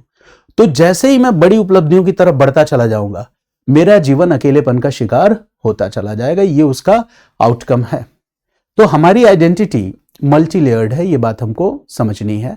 हम एक साथ मल्टीपल कलेक्टिविटीज, अलग अलग समूहों का भी हिस्सा है। हम एक साथ, जैसे एक टीचर के रूप में मेरी भूमिका, मेरी आइडेंटिटी का एक लेयर है। मेरा धर्म, मेरी जाति, मेरा लिंग, मैं किस मेल या फीमेल जेंडर में आता हूं, मैं किस बैकग्राउंड से आता हूं, रिच हूं, पुअर हूं, या फिर मैं किस क्षेत्र से आता हूं, ये सारी चीजें मिलकर हमारी आइडेंटिटी को सोशली कंस्ट्रक्ट करती हैं, सामाजिक रूप से निर्मित करती हैं। और कई बार क्या होता है कि उस पहचान के अंदर भी हमें अलग तरह का संघर्ष करना पड़ता है। जैसे एक मैं उदाहरण आपको बताऊं कि कई बार क्या होता है कि चूंकि मैंने बात की मल्टी लेयर्ड आइडेंटिटीज की, मैंने बात की आपके साथ मल्टी लेयर्ड आइडेंटिटीज की। तो मल्टी लेयर्ड आइडेंटिटीज, जैसे हम एक एग्जांपल ले लेते हैं मल्टी लेयर्ड आइडेंटिटी में। मान लीजिए कि आप एक एस्पायरेंट हो, जैसे एक एस्पायरेंट का एग्जांपल ले लेते हैं।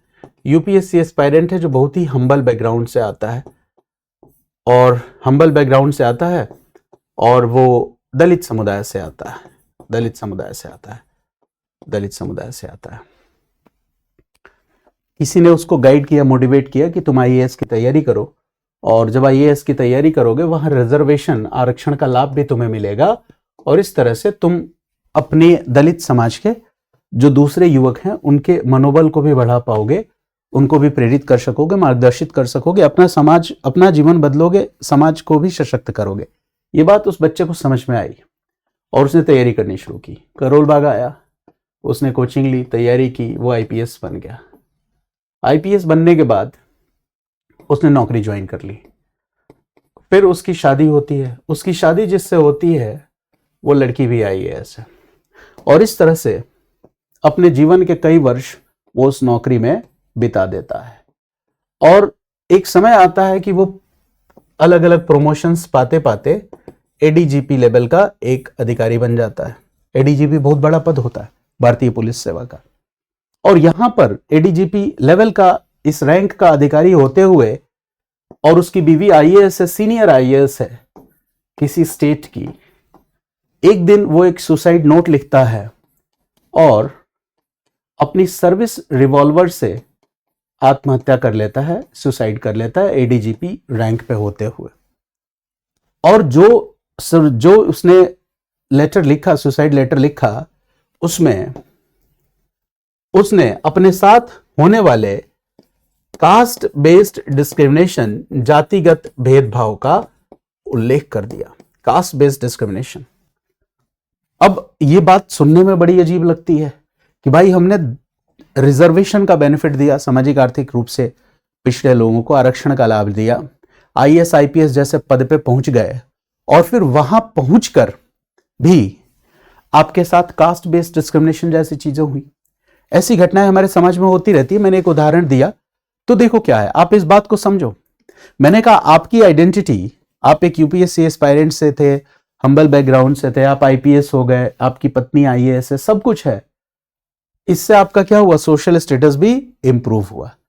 लेकिन अब ध्यान से समझना है आपको, सोशियोलॉजी क्या कहता है, इस लार्जर कॉन्टेक्स्ट को आप समझिए कि इस अधिकारी के साथ भेदभाव, जो भी भेदभाव है, जिस भेदभाव का इसने आरोप लगाया, ये भेदभाव खुला भेदभाव नहीं हो सकता, ओपन डिस्क्रिमिनेशन नहीं हो सकता है, आपको बहुत क्लियरली विजिबल भी नहीं होगा इसके साथ जो भेदभाव हो रहा है, लेकिन बहुत एक इंस्टीट्यूशनल तरीके से, इनफॉर्मल तरीके से इस व्यक्ति को भेदभाव का शिकार बनाया जा सकता है।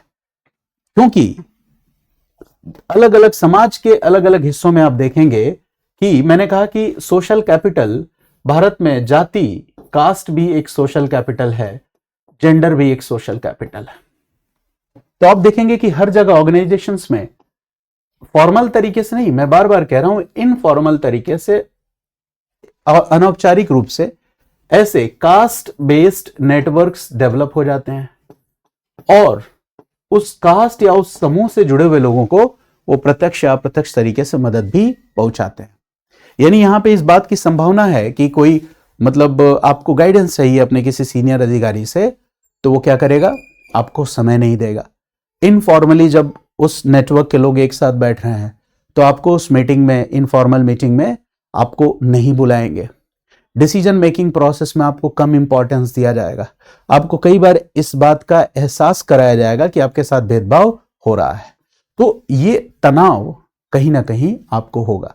तो ये क्यों हुआ? ये इसीलिए हुआ क्योंकि हमारी आइडेंटिटी, ठीक है, मल्टी लेयर्ड होती है और भारतीय समाज में जो परिस्थितियां हैं वो इस मल्टी लेयर्ड आइडेंटिटी को प्रभावित करती है। ये सब कुछ पढ़ने के पीछे ये कारण बिल्कुल नहीं है कि हम ऐसा पढ़ के बच्चों को जातिवादी बना रहे हैं या नहीं। देखो, जब हम इन मुद्दों पे खुल के बात करते हैं तो वो जो gender sensitivity, caste based sensitivity, religion based sensitivity, जो लैंगिक संवेदनशीलता, जाति आधारित संवेदनशीलता या धार्मिक संवेदनशीलता हम सबके अंदर होती है, वो सोशली स्ट्रक्चर्ड जो सामाजिक संरचना है, ये जो ढांचा है, इस ढांचा में जो व्यवस्था बना हुआ है उसमें ये संवेदनशीलता धीरे धीरे धीरे धीरे सप्रेस हो जाती है। तो जब हम फॉर्मल स्टडी करते हैं, औपचारिक अध्ययन करते हैं किसी विषय का, तो हमारी ये संवेदनशीलता दोबारा जागृत होती है, हम पहले से ज्यादा सेंसिटिव हो जाते हैं। इसीलिए हमें ये पढ़ना चाहिए। तो मैं अगर आपसे पूछूं कि क्या ब्यूरोक्रेसी में भी पावरफुल लॉबीज होती हैं, आप कहोगे हाँ होती हैं, लेकिन ये फॉर्मल नहीं होती है। हो सकता है एक जैसे सामाजिक पृष्ठभूमि वाले लोग अपनी एक लॉबी बना लें। आईएएस आईपीएस भी जब आप बन के जाओगे तो तमाम ऐसे बच्चे मिलेंगे जिनके खानदान में 4 जनरेशन से लोग आईएएस आईपीएस हैं, उनके जो मैट्रिमोनियल रिलेशंस हैं, कई मिनिस्टर्स, कई बड़े बिजनेस घरानों के साथ हैं, तो फिर उनके सामने आपकी हैसियत डाउन। फिर वहां भी आपको इस बात का एहसास हो जाएगा कि वहां पे जो आईएएस में भी जो एलीट क्लास वाला एक अलग हिस्सा है, उसकी ग्रुपिंग अलग है। तो इस तरह के ग्रुप्स बन जाते हैं। तो यही होता है सोशल कैपिटल, इसे भी हमें जानना और समझना है। तो मुझे लग रहा है आप इस बात को समझ पाए। इसके पहले की क्लास में मैंने आपको एक कॉन्सेप्ट बताया था, सोशल मैपिंग का कॉन्सेप्ट, कि एक इंडिविजुअल जब लोकेट करना सीख जाता है कि हम इस सोसाइटी में कहाँ लाई करते हैं, वो सोशल मैपिंग जब ये लोकेशन यार्ड सीख जाता है तो उसके अंदर, है ना, एक तरह की संवेदनशीलता का विकास होता है। ये कॉन्सेप्ट मैं पहले बता चुका हूं और इसको आप जरूर देखिएगा पुरानी वीडियो से, तो समझ पाएगा। एक और चीज मैं आपको बताऊं कि समाज में जो सोशल स्ट्रैटिफिकेशन है, सामाजिक स्तरीकरण है, यही वो कारण है जिसकी वजह समाज में जो रिसोर्सेस है, संसाधन है, इनका अनइक्वल डिस्ट्रीब्यूशन होता है, असमान वितरण होता है। जैसे आप देखेंगे जो ऊंची जातियां हैं और निम्न जातियां हैं, ये भी बात मैं यूनिवर्सलाइज नहीं कर रहा हूं, अधिकांशतः स्थितियों में आप देखेंगे कि जो ऊंची जातियों के लोग हैं उनके पास लैंड ओनरशिप, भूमि पर स्वामित्व ज्यादा है, उनका सामाजिक प्रभुत्व भी थोड़ा ज्यादा है। जब आप निम्न जातियों में देखेंगे वहां भी कुछ लोगों के पास जमीनें हैं, लेकिन मैंने कहा ना यूनिवर्सलाइज नहीं कर रहे, इन majority of the cases you will find कि भूमिहीन मजदूर ज्यादा है, लैंडलेस लेबरर्स ज्यादा लोग हैं, उनके पास संसाधन बहुत कम है, यानी संसाधन भी कुछ सीमित वर्गों के हाथ में है। तो इसका भी एक कारण है सामाजिक स्तरीकरण। इसी तरह से सामाजिक स्तरीकरण हम वर्ग, क्लास के बेसिस पे भी देख सकते हैं। एक समाज का उच्च तबका है, काफी समृद्ध है, और एक निम्न तबका है, गरीब है। तो जो उच्च तबका है उसको अच्छी एजुकेशन मिलेगी, प्राइवेट स्कूल्स में एजुकेशन मिलेगी, उसके लिए अच्छी हेल्थ फैसिलिटीज हैं, अच्छी कोचिंग इंस्टीट्यूशन है जिनको वो अफोर्ड कर सकता है, प्रोफेशनल कोर्सेज कर सकता है, डॉक्टर बन सकता है, इंजीनियर बन सकता है, शिक्षा प्राप्त कर सकता है। लेकिन जो निम्न वर्ग है वो हो सकता है कि इन सभी सुविधाओं से वंचित रह जाए, है ना। हालांकि हमारे यहाँ उस जो निम्न वर्ग से जुड़े हुए या गरीब वर्ग से जुड़ा हुआ जो व्यक्ति है, उसकी जो इंडिविजुअल एक्शन है वो उस प्रोसेस में पार्टिसिपेट करके इस वंचना से बाहर निकलने के लिए प्रेरित करती है। वो ये कर सकता है। और हमारा समाज संविधान में इसके लिए प्रावधान भी है, अलग अलग लेवल पे उसको सपोर्ट भी किया जाता है। लेकिन उस स्ट्रक्चर को वो तोड़ के जब वहां पहुंचता है तो वहां भी तो वो भेदभाव का शिकार हो रहा है। तो ये बात आपको समझना है। परिवार में जब हम देखते हैं पुरुष और स्त्री को, तो अधिकतर स्थितियों में हम क्या देख रहे हैं? पुरुषों के पास संपत्ति अधिकार है, घर के महत्वपूर्ण मामले में वो निर्णय ले पा रहे हैं। महिलाएं अधिकतर घरेलू कार्य से जुड़ी हुई हैं, केयर इकोनॉमी का बड़ा हिस्सा है जो अनपेड लेबर है।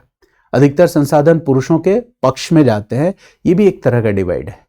शहर में रहने वाले लोग हैं और बहुत रिमोट एरियाज में रहने वाले लोग हैं, उनके पास भी आप देखेंगे तो संसाधनों के वितरण में क्या है? असमानता है। तो ये तमाम ऐसी चीजें हैं। फॉर्मल सेक्टर और इनफॉर्मल सेक्टर, ये भी एक तरह का स्ट्रेटिफिकेशन है, स्तरीकरण है। फॉर्मल सेक्टर के लोगों के पास तमाम ऐसी सामाजिक सुरक्षाएं हैं जो इनफॉर्मल सेक्टर के लोगों के पास नहीं है, उनको यहां झेलना पड़ता है। तो ये तमाम ऐसी चीजें हैं। हमारा जो जीवन शैली है, लाइफस्टाइल है, ये भी सोशल आउटकम का ही परिणाम है और ये भी एक सोशल स्ट्रेटिफिकेशन को ही दिखला रहा है। जब हम लाइफस्टाइल की बात करते हैं, जीवन शैली की बात करते हैं, इसका मतलब हमारा पहनावा कैसा है, हम किस तरह का भोजन कंज्यूम कर रहे हैं, हम छुट्टियों में कहाँ घूमने जा रहे हैं, हम हेल्थ फैसिलिटीज किस तरह की अवेल कर पा रहे हैं, हमारे कंजम्पशन का पैटर्न क्या है। अब देखिए, जो एलिट क्लास के लोग हैं, middle class, upper middle class, upper classes, इनके जो लोग हैं, उनके कंजम्पशन पैटर्न को आप देखिए, वो किस तरह का भोजन करते हैं। वो सिर्फ कार्ब से भी फूड नहीं लेते हैं, पेट भरने वाला भोजन नहीं लेते हैं। उनके भोजन में ऑर्गेनिक फूड होना चाहिए, प्रोटीन रिच डाइट होना चाहिए। उनका एक डाइटिशियन होता है, कब क्या खाना है, नहीं खाना है, ये उनको सलाह देता है। गरीब आदमी बस सस्ता पेट भर जाए ऐसा खाना वो करता है। सड़क के किनारे किसी रेहड़ी पटरी पे वो 30 रुपए में भरपेट भोजन करता है। तो हम क्या देख रहे हैं कि हमारी आय का स्तर, हमारी संपन्नता, हमारे पास रिसोर्सेस कितने हैं, ये हमारी चॉइसेस को तय करता है। वो जो गरीब परिवार का आदमी जो सड़क में किसी ठेले पे 30 रुपए में भरपेट भोजन कर रहा है, ये उसकी चॉइस नहीं है, ये उसकी व्यवस्था है। तो उसको जो चॉइस लग रहा है वो उसकी चॉइस नहीं हो सकता। उसके सामने दो ऑप्शन हो, एक बगल में दुकान हो जिसमें लिखा हो कि 200 रुपए में शानदार खाना, उसकी खाने की इच्छा हो, बट वो भोजन वो कंज्यूम ना कर पाए क्योंकि वो दिन भर में 150 रुपए कमा पाया है, परिवार का भी पेट पालना है, तो वो 30 रुपए का भोजन करेगा। तो हमारी चॉइस जो हमारी दिखती है वो बेसिकली हमारी चॉइस होती ही नहीं है, वो एक तरह से क्लास स्ट्रक्चर्ड होती है। तमाम ऐसी चीजें हैं जो इन बातों को तय करती है। अब देखो क्या है, जैसे मैंने एक और बात कही कि हमारे जो इंडिविजुअल एक्शन है, इस पर जो सोशल स्ट्रेटिफिकेशन है, ये हमारी चॉइसेस को कैसे लिमिट कर देता है, कैसे अनइवन करता है, इस बात को मैं आपको बताता हूं और इसको आप बेहतर ढंग से समझ सकते हो। ठीक है, कि हमारी सोशल चॉइसेस जो है किस तरह से स्ट्रक्चरल लिमिट्स इंपोज करती हैं। देखो क्या है, जैसे सोशल स्ट्रक्चर की जब हम बात करते हैं तो ये सोशल स्ट्रक्चर हमने जाति, वर्ग, लिंग, जेंडर, इन सब के आधार पर बताया। स्ट्रेटिफिकेशन की बात जब हम कर रहे हैं तो हम ये बता रहे हैं कि कौन सी ऊंची जाति है, कौन सी नीची जाति है। रिसोर्सेज में कौन अमीर है, कौन गरीब है, ये हो गया स्ट्रेटिफिकेशन। इकोनॉमी में किसका पार्टिसिपेशन ज्यादा है, किसका कम है। एजुकेशन में कौन एजुकेटेड है, कौन एजुकेटेड नहीं है, ये क्या हो गया? स्ट्रेटिफिकेशन या स्तरीकरण। इंडिविजुअल एजेंसी का मतलब ये हो गया कि हमारी खुद की सोचने, समझने या चुनने की जो स्वतंत्रता है, ये हो गया, इसको हम कहेंगे इंडिविजुअल एक्शन। अब एक बात समझिए आप, एक मैं एग्जांपल लेता हूं और एग्जांपल इस बार मैं कुछ दूसरा लेता हूं, है ना।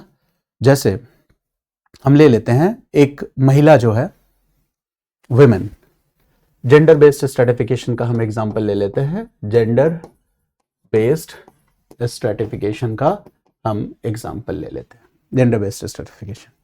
अब जैसे हम क्या देख रहे हैं कि हमारी जो सामाजिक संरचना है, सोशल स्ट्रक्चर है, इसमें पैट्रियार्की है, पितृसत्तात्मकता है। ज्यादातर केसेस में क्या है? पैट्रियार्की है। हम क्या देखते हैं कि महिलाओं पर घरेलू काम का बोझ ज्यादा है, डोमेस्टिक रेस्पॉन्सिबिलिटीज ज्यादा है। ज्यादातर स्थितियों में हम क्या देखते हैं कि महिलाएं जो हैं, है ना, इनको उतने ज्यादा संसाधन नहीं मिल पाते अपने व्यक्तित्व के विकास के लिए जितने पुरुषों को मिलते हैं। यानी कि महिला जो है, जेंडर में वुमेन जो है, उसके सामने तमाम सामाजिक बाध्यताएं हैं, सोशल कॉन्स्टेंट्स हैं। वुमेन के सामने तमाम ऐसे सोशल कॉन्स्टेंट्स हैं जिनकी हमने बात की, ठीक है। जैसे वो महिलाएं आज भी देखिए घर में, परिवार में, जैसे एज अ पुरुष आप 11-12 बजे रात को भी बाहर जा सकते हैं, 2 बजे भी अपने दोस्तों से मिलकर जा सकते हैं, लेकिन महिला नहीं जा सकती। यानी कि यहाँ पे क्या है, मोबिलिटी रिस्ट्रिक्शन है ना। और ये मोबिलिटी रिस्ट्रिक्शन कहीं ना कहीं, है ना, हो सकता है कि इसका मतलब अपॉर्चुनिटी हुआ कि पुरुष को जितनी अपॉर्चुनिटी है उतनी महिला को नहीं है। लेकिन ये मोबिलिटी रिस्ट्रिक्शन महिला पे लगाई गई, वो किस लिए लगाई गई? तो सेफ्टी कंसर्न्स की वजह से लगाई गई, सुरक्षा संबंधी चिंताओं की वजह से। तो सोशल लिमिटेशन है कि नहीं? सुरक्षा संबंधी चिंताएं महिलाओं के लिए ज्यादा हैं, पुरुषों के लिए कम है। मोबिलिटी रिस्ट्रिक्शन महिलाओं पे ज्यादा है, पुरुषों के लिए कम है। ये भी एक चिंता की बात है, ये बात आपको समझना है। घर की जिम्मेदारी ज्यादातर महिला पे है, घर को साफ सुथरा रखना है, कुकिंग करना है, घर के बूढ़े बुजुर्गों का ख्याल रखना है। तो केयर इकोनॉमी का जो बर्डन है वो ज्यादातर महिलाओं पे है, पुरुषों पे कम है। तो कहीं ना कहीं ये उनके विकास को प्रभावित करता है। अब इसके सामने ऑप्शन क्या है? ऑप्शन ये है कि इन सब विवशताओं के होने के बावजूद भी वो चाहती है कि वो मतलब इकोनॉमिक पार्टिसिपेशन उसका हो, आर्थिक जीवन में भागीदारी हो और वो जॉब करे। तो उसके पास विकल्प है कि वो वर्क फ्रॉम होम कर सकती है, घर से अपना काम कर सकती है। तो ऐसा काम ढूंढती है जो वर्क फ्रॉम होम हो, या सेल्फ हेल्प ग्रुप, या फिर वो सेल्फ इंटरप्रेन्योरशिप, इस तरह के कुछ काम करती है कि मैं खुद अपना कोई उद्यम शुरू कर दूं, कोई बिजनेस कर दूं जो मैं घर से ऑपरेट कर सकूं। तो देखो, एक स्त्री जो क्या कर रही है, जो रोजगार या इकोनॉमिक पार्टिसिपेशन में भागीदारी चाहती है, वो इन तमाम लिमिटेशंस के होने के बावजूद जो उसके पास चॉइसेस हैं, जो उसके पास विकल्प हैं, यहां पे वो विकल्प क्या है? सीमित हैं। और इन विकल्पों को चुनने के पीछे उसका जो चॉइस, उसका जो विकल्प, आपको लग रहा है कि वो कोई इंडिपेंडेंट डिसीजन ले रही है, ऐसा नहीं है। उसका निर्णय इंडिपेंडेंट नहीं है। इन सोशल कॉन्स्टेंट, सामाजिक बाध्यताओं की वजह से उसका जो निर्णय है, उसका जो डिसीजन है, वो प्रभावित हो रहा है। तो ये बात समझना है आपको कि सोशल कॉन्स्टेंट्स एक बहुत बड़ा रोल प्ले करते हैं। और सोशल कॉन्स्टेंट्स बनते कैसे हैं? हमारे सोशल स्ट्रक्चर से ही बनते हैं। ये एक मुद्दा है।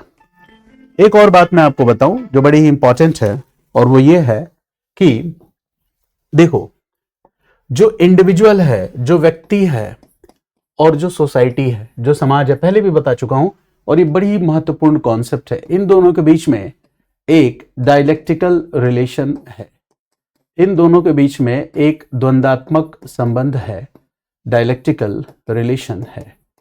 और वो द्वंद्वात्मक संबंध क्या है, यही मैं आपको बताने जा रहा हूं कि व्यक्ति और समाज के बीच में द्वंद्वात्मक संबंध क्या है। पहली चीज कि व्यक्ति समाज व्यक्ति को गढ़ता है। समाज जो है, सोसाइटी, ये किसको गढ़ता है? व्यक्ति को गढ़ता है। और दूसरी तरफ यही व्यक्ति समाज को बिगड़ता है, सोसाइटी को बिगड़ता है। अब इस बात को हम कैसे समझेंगे कि व्यक्ति समाज को गढ़ता है और फिर समाज व्यक्ति को, ये कॉन्सेप्ट हम कैसे समझें? तो इसको समझने के लिए, यानी कि व्यक्ति की, अब इसको एग्जाम्पल से हम ज्यादा बेहतर समझ सकते हैं कि समाज कैसे व्यक्ति को गढ़ रहा है और व्यक्ति ने समाज को कैसे गढ़ा। चलो इसका एग्जाम्पल लेते हैं। तो यहां पहले हम समाज ले लेंगे। सबसे पहले इसको हम देखते हैं freedom movement of India, Bharat का जो स्वतंत्रता संघर्ष है, इसके परिप्रेक्ष्य में। जैसे हम समय ले लेते हैं, ये वाला फेज ले लेते हैं, 1947 से पहले का समय ले लेते हैं, 1947 के पहले का समय ले लेते हैं। यहां पे भारत पर क्या था? इंग्लिश रूल, ब्रिटिश रूल था। भारत पर अंग्रेजों का शासन था। यहाँ पे कॉलोनियल रूल था, एक्सप्लॉयटेशन था, औपनिवेशिक शासन था और शोषण था। तो देखो, ये हमारी चॉइस नहीं थी। हमने अंग्रेजों को नहीं कहा था कि आओ इंडिया में सेटल हो जाओ और हमारे ऊपर 200 साल तक शासन करो। नहीं, परिस्थितियां ऐसी बनी कि अंग्रेज पहले व्यापारी के रूप में आए, ट्रेडर्स के रूप में आए, और धीरे धीरे बहुत चालाकी से भारत में रूलर्स बन गए। ठीक है, तो ये अंग्रेजों ने ऐसा किया, ये हमारी चॉइस नहीं थी। और रूलर्स बन के वो क्या करने लगे? इंडिया के रिसोर्सेस का, इंडियन पीपल का लगातार एक्सप्लॉयटेशन करने लगे, हमारे राइट्स को, हमारे अधिकारों को वायलेट करने लगे, यहाँ की इकोनॉमिक रिसोर्सेस को, आर्थिक संसाधनों को ड्रेन करके, निष्कासन करके इंग्लैंड ले जाने लगे। तो भारतीयों का शोषण हो रहा था। इसी शोषण को हम कहते हैं औपनिवेशिक शोषण, कॉलोनियल एक्सप्लॉयटेशन। ये यही शोषण है, भारतीयों का लगातार शोषण हो रहा है, कॉलोनियल एक्सप्लॉयटेशन हो रहा है। अब आपको ये समझना है कि इस शोषण के दौर में भारत से अफ्रीका और फिर अफ्रीका से भारत, इंडिया, कौन लौट के आता है? गांधी आते हैं। और गांधी के अपने कुछ अनुभव हैं, एक्सपीरियंसेस हैं, कुछ लेसन्स हैं जो अफ्रीका से सीख के आए हैं, और उन्हीं सारी चीजों को इंडियन पॉलिटिकल कॉन्टेक्स्ट में वो अप्लाई करते हैं। और धीरे धीरे गांधी एक बहुत महान जननायक बन जाते हैं। गांधी भारत में महान क्रांतियों का सूत्रपात करते हैं। राउलेट सत्याग्रह, असहयोग आंदोलन, सविनय अवज्ञा आंदोलन, भारत छोड़ो आंदोलन में भागीदारी, यानी कि भारत के राष्ट्रीय आंदोलन का एक चरण गांधी इतने महत्वपूर्ण है कि उस चरण को हम गांधीवादी चरण के नाम से जानते हैं। और फिर गांधी के इन प्रयासों की वजह से और भी कई सारे लोगों के प्रयास है, सिर्फ गांधी का प्रयास नहीं है, लेकिन गांधी का प्रयास महत्वपूर्ण है। भारत अंततः 1947 में आजाद होता है।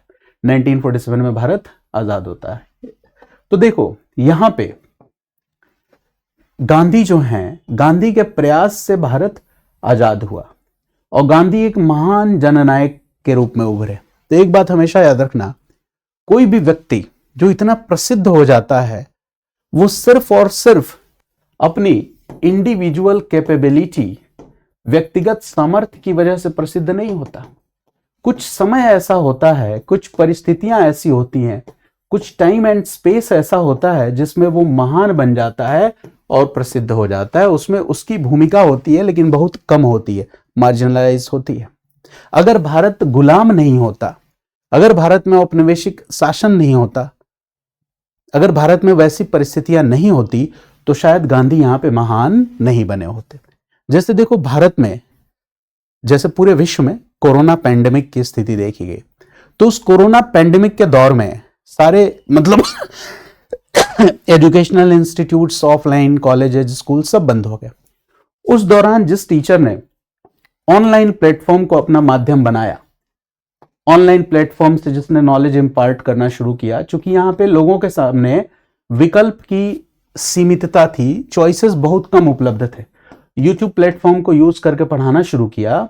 बहुत एवरेज टीचर जिनके इंटेलेक्चुअल डेप्थ मतलब कोई लेवल ही नहीं है, इंटेलेक्चुअल डेप्थ बहुत कम है, वो लोग महान शिक्षकों के रूप में उनका उदय हो गया। बहुत सारे एडटेक्स भी इस दौर में बन गए। और ये सब कोरोना पैंडेमिक में, जो एक तरह से ये आपदा भी था और अवसर भी था, तो इसमें जो चैलेंजेस में जो अपॉर्चुनिटीज थी, उन अपॉर्चुनिटीज को जो अर्ली बर्ड के रूप में यूज कर पाए, वो बहुत महान शिक्षक बन गए, बहुत बड़े एडटेक्स उन्होंने एस्टैब्लिश कर लिए। तो इसमें उनकी जो खुद की इंडिविजुअल कैपेबिलिटी है उसका रोल बहुत कम है, लेकिन हाँ, वो जो चॉइस था, वो जो निर्णय था कि मुझे यहां पे खड़े रहना है, ऑनलाइन स्टूडियो लेना है और पढ़ाना है, ये उनको बहुत आगे लेके चला गया। आज के दौर में बहुत अच्छे अच्छे टीचर्स हैं, लेकिन यूट्यूब पे इतने हजारों लाखों की संख्या में ट्रैफिक हो गया है वीडियोस का कि बहुत अच्छे अच्छे टीचर एक्लिप्स्ड हो जा रहे हैं। एवरेज टीचर्स बहुत टॉप पे चले आए हैं। तो ये जो एडटेक्स बने, अच्छा सिर्फ बने नहीं, डूब भी गए। एक दो का तो एग्जांपल्स हमारे सामने ही है कि बने और चले गए। कोरोना पैंडेमिक का इंपैक्ट जैसे ही खत्म हुआ, धीरे धीरे खत्म हो गए, क्योंकि वो इंटेलेक्चुअल डेप्थ थी नहीं क्लासेस में और क्वालिटी में। तो इस तरह की चीजों का बनना, ये क्या होता है, ये परिस्थिति, टाइम एंड स्पेस का भी देन होता है। गांधी इसीलिए गांधी बने क्योंकि परिस्थितियां उसके अनुकूल थी। अंबेडकर इतने महान व्यक्ति बने। आप बताओ कि अगर अंबेडकर एक ऐसे समाज में पैदा होते जहां जातिगत भेदभाव होता ही नहीं, कास्ट बेस्ड डिस्क्रिमिनेशन होता ही नहीं, तो अंबेडकर बन पाते? क्या अंबेडकर ड्राफ्टिंग कमेटी के चेयरमैन होते? क्या अंबेडकर इतना महान संविधान को रूपरेखा दे सकते थे? नहीं। तो अंबेडकर ऐसे समाज में पैदा हुए जहां जातिगत भेदभाव था। उन्होंने उस जातिगत भेदभाव को महसूस किया। वो जो सोशल स्ट्रक्चर था, सामाजिक संरचना थी, इसकी जड़ता को तोड़ने की कोशिश की, उच्च शिक्षा हासिल किया और भारत के संविधान में जो निम्न वर्ग हैं उनके अधिकारों को सुनिश्चित करने में बहुत महत्वपूर्ण भूमिका निभाई और कॉन्स्टिट्यूशन को डायरेक्शन देने में इनका एक बहुत बड़ा रोल है। तो देखो, सामाजिक परिस्थितियों ने व्यक्ति को पैदा किया, उन सामाजिक परिस्थितियों ने व्यक्ति को गढ़ा और उस टाइम और उस स्पेस ने व्यक्ति को यह अपॉर्चुनिटी दी कि वो महान बन जाए। और व्यक्ति जब महान बना तो उसने समाज को गढ़ा। अंबेडकर जब महान बने तो उन्होंने भारतीय संविधान को आकार दिया, और उस भारतीय संविधान ने 1947 के बाद भारत के प्लूरलिस्टिक, मल्टीकल्चरल और डाइवर्सिटी वाला समाज है, इसको प्रोटेक्ट किया। यहां पे मतलब तमाम ऐसी चीजों को, मतलब समाज को गढ़ने में उन्होंने मदद की। गांधी को समय और परिस्थितियों ने महान बनाया, लेकिन गांधी ने क्या किया, एक जननायक के रूप में भारत को आजादी दिलाई और भारत के समाज के स्वरूप को गढ़ने में महत्वपूर्ण भूमिका निभाई। कास्ट बेस्ड डिस्क्रिमिनेशन, जाति आधारित भेदभाव से लड़ने में गांधी ने बहुत बड़ी भूमिका निभाई। तो आपने क्या देखा कि एक व्यक्ति जिसको परिस्थितियों ने, है ना, वो अवसर दिया, वो महान जननायक बना, वो सामाजिक परिवर्तन का वाहक बना, चाहे वो गांधी हो चाहे वो अंबेडकर हो। तो ये बात हमें समझनी है कि कई बार क्या होता है कि जब हम व्यक्ति के बारे में समझते हैं तो हम सिर्फ ये समझते हैं कि व्यक्ति जो है ना, समाज की एक इकाई है। देखो, व्यक्ति समाज की एक इकाई है, समाज इस व्यक्ति का निर्माण करता है, लेकिन साथ ही साथ व्यक्ति भी इस समाज को आकार प्रदान करता है। तो व्यक्ति समाज का, मतलब समाज व्यक्ति का निर्माता भी है, और व्यक्ति इसी समाज का एक उत्पाद, एक बाई प्रोडक्ट भी है, और वही व्यक्ति दोबारा इस समाज को रीडिफाइन भी करता है। तो दोनों के बीच में एक डायलेक्टिक रिलेशन होता है। जो सोशल स्ट्रक्चर हैं, सोशल प्रोसेसेस हैं, वो हमारी आइडेंटिटी को एक आकार प्रदान करती हैं, और हम एज ए सोसाइटी, हम अपने कलेक्टिव एक्शन से इस समाज को, इस इतिहास को एक नई दिशा देते हैं। तो जो ये चैप्टर है, सोशल स्ट्रक्चर, सोशल प्रोसेसेस, है ना, जिसकी हम बात करते हैं, सामाजिक संरचना, सामाजिक प्रक्रियाएं, सोशल स्ट्रैटिफिकेशन, सामाजिक स्तरीकरण, भारतीय समाज को समझने के लिए इन तीनों चीजों को समझना बड़ा जरूरी है। तो आज की जो अपनी क्लास है, जिसमें हमने बात की, वो इस शब्द की बहुत डिटेल चर्चा हमने कर ली आज। सोशल स्ट्रक्चर, सामाजिक स्तरीकरण, संरचना, स्तरीकरण और सामाजिक प्रक्रियाएं।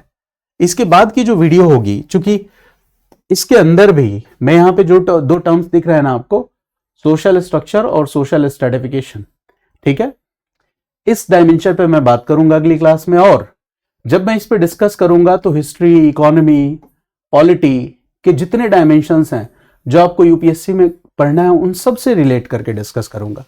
तो सिर्फ सोशियोलॉजी की क्लास नहीं रह जाएगी। आप इन क्लासेस का इंपैक्ट ये देखेंगे कि आपकी इससे राइटिंग स्किल तुरंत इंप्रूव होगी जैसे ही आप इस मॉड्यूल को फिनिश करेंगे। तो अगली क्लास में, लेक्चर नंबर 5 में, हम इस डायमेंशन पे, सामाजिक संरचना और सामाजिक स्तरीकरण, केवल इस मुद्दे पे बात करेंगे। तो मुझे उम्मीद है कि आज की क्लास आपको समझ में आई होगी। वीडियो देखने के लिए, हमसे जुड़ने के लिए आप सभी का बहुत बहुत धन्यवाद, आभार। मिलते हैं अगले एपिसोड में, L5 में।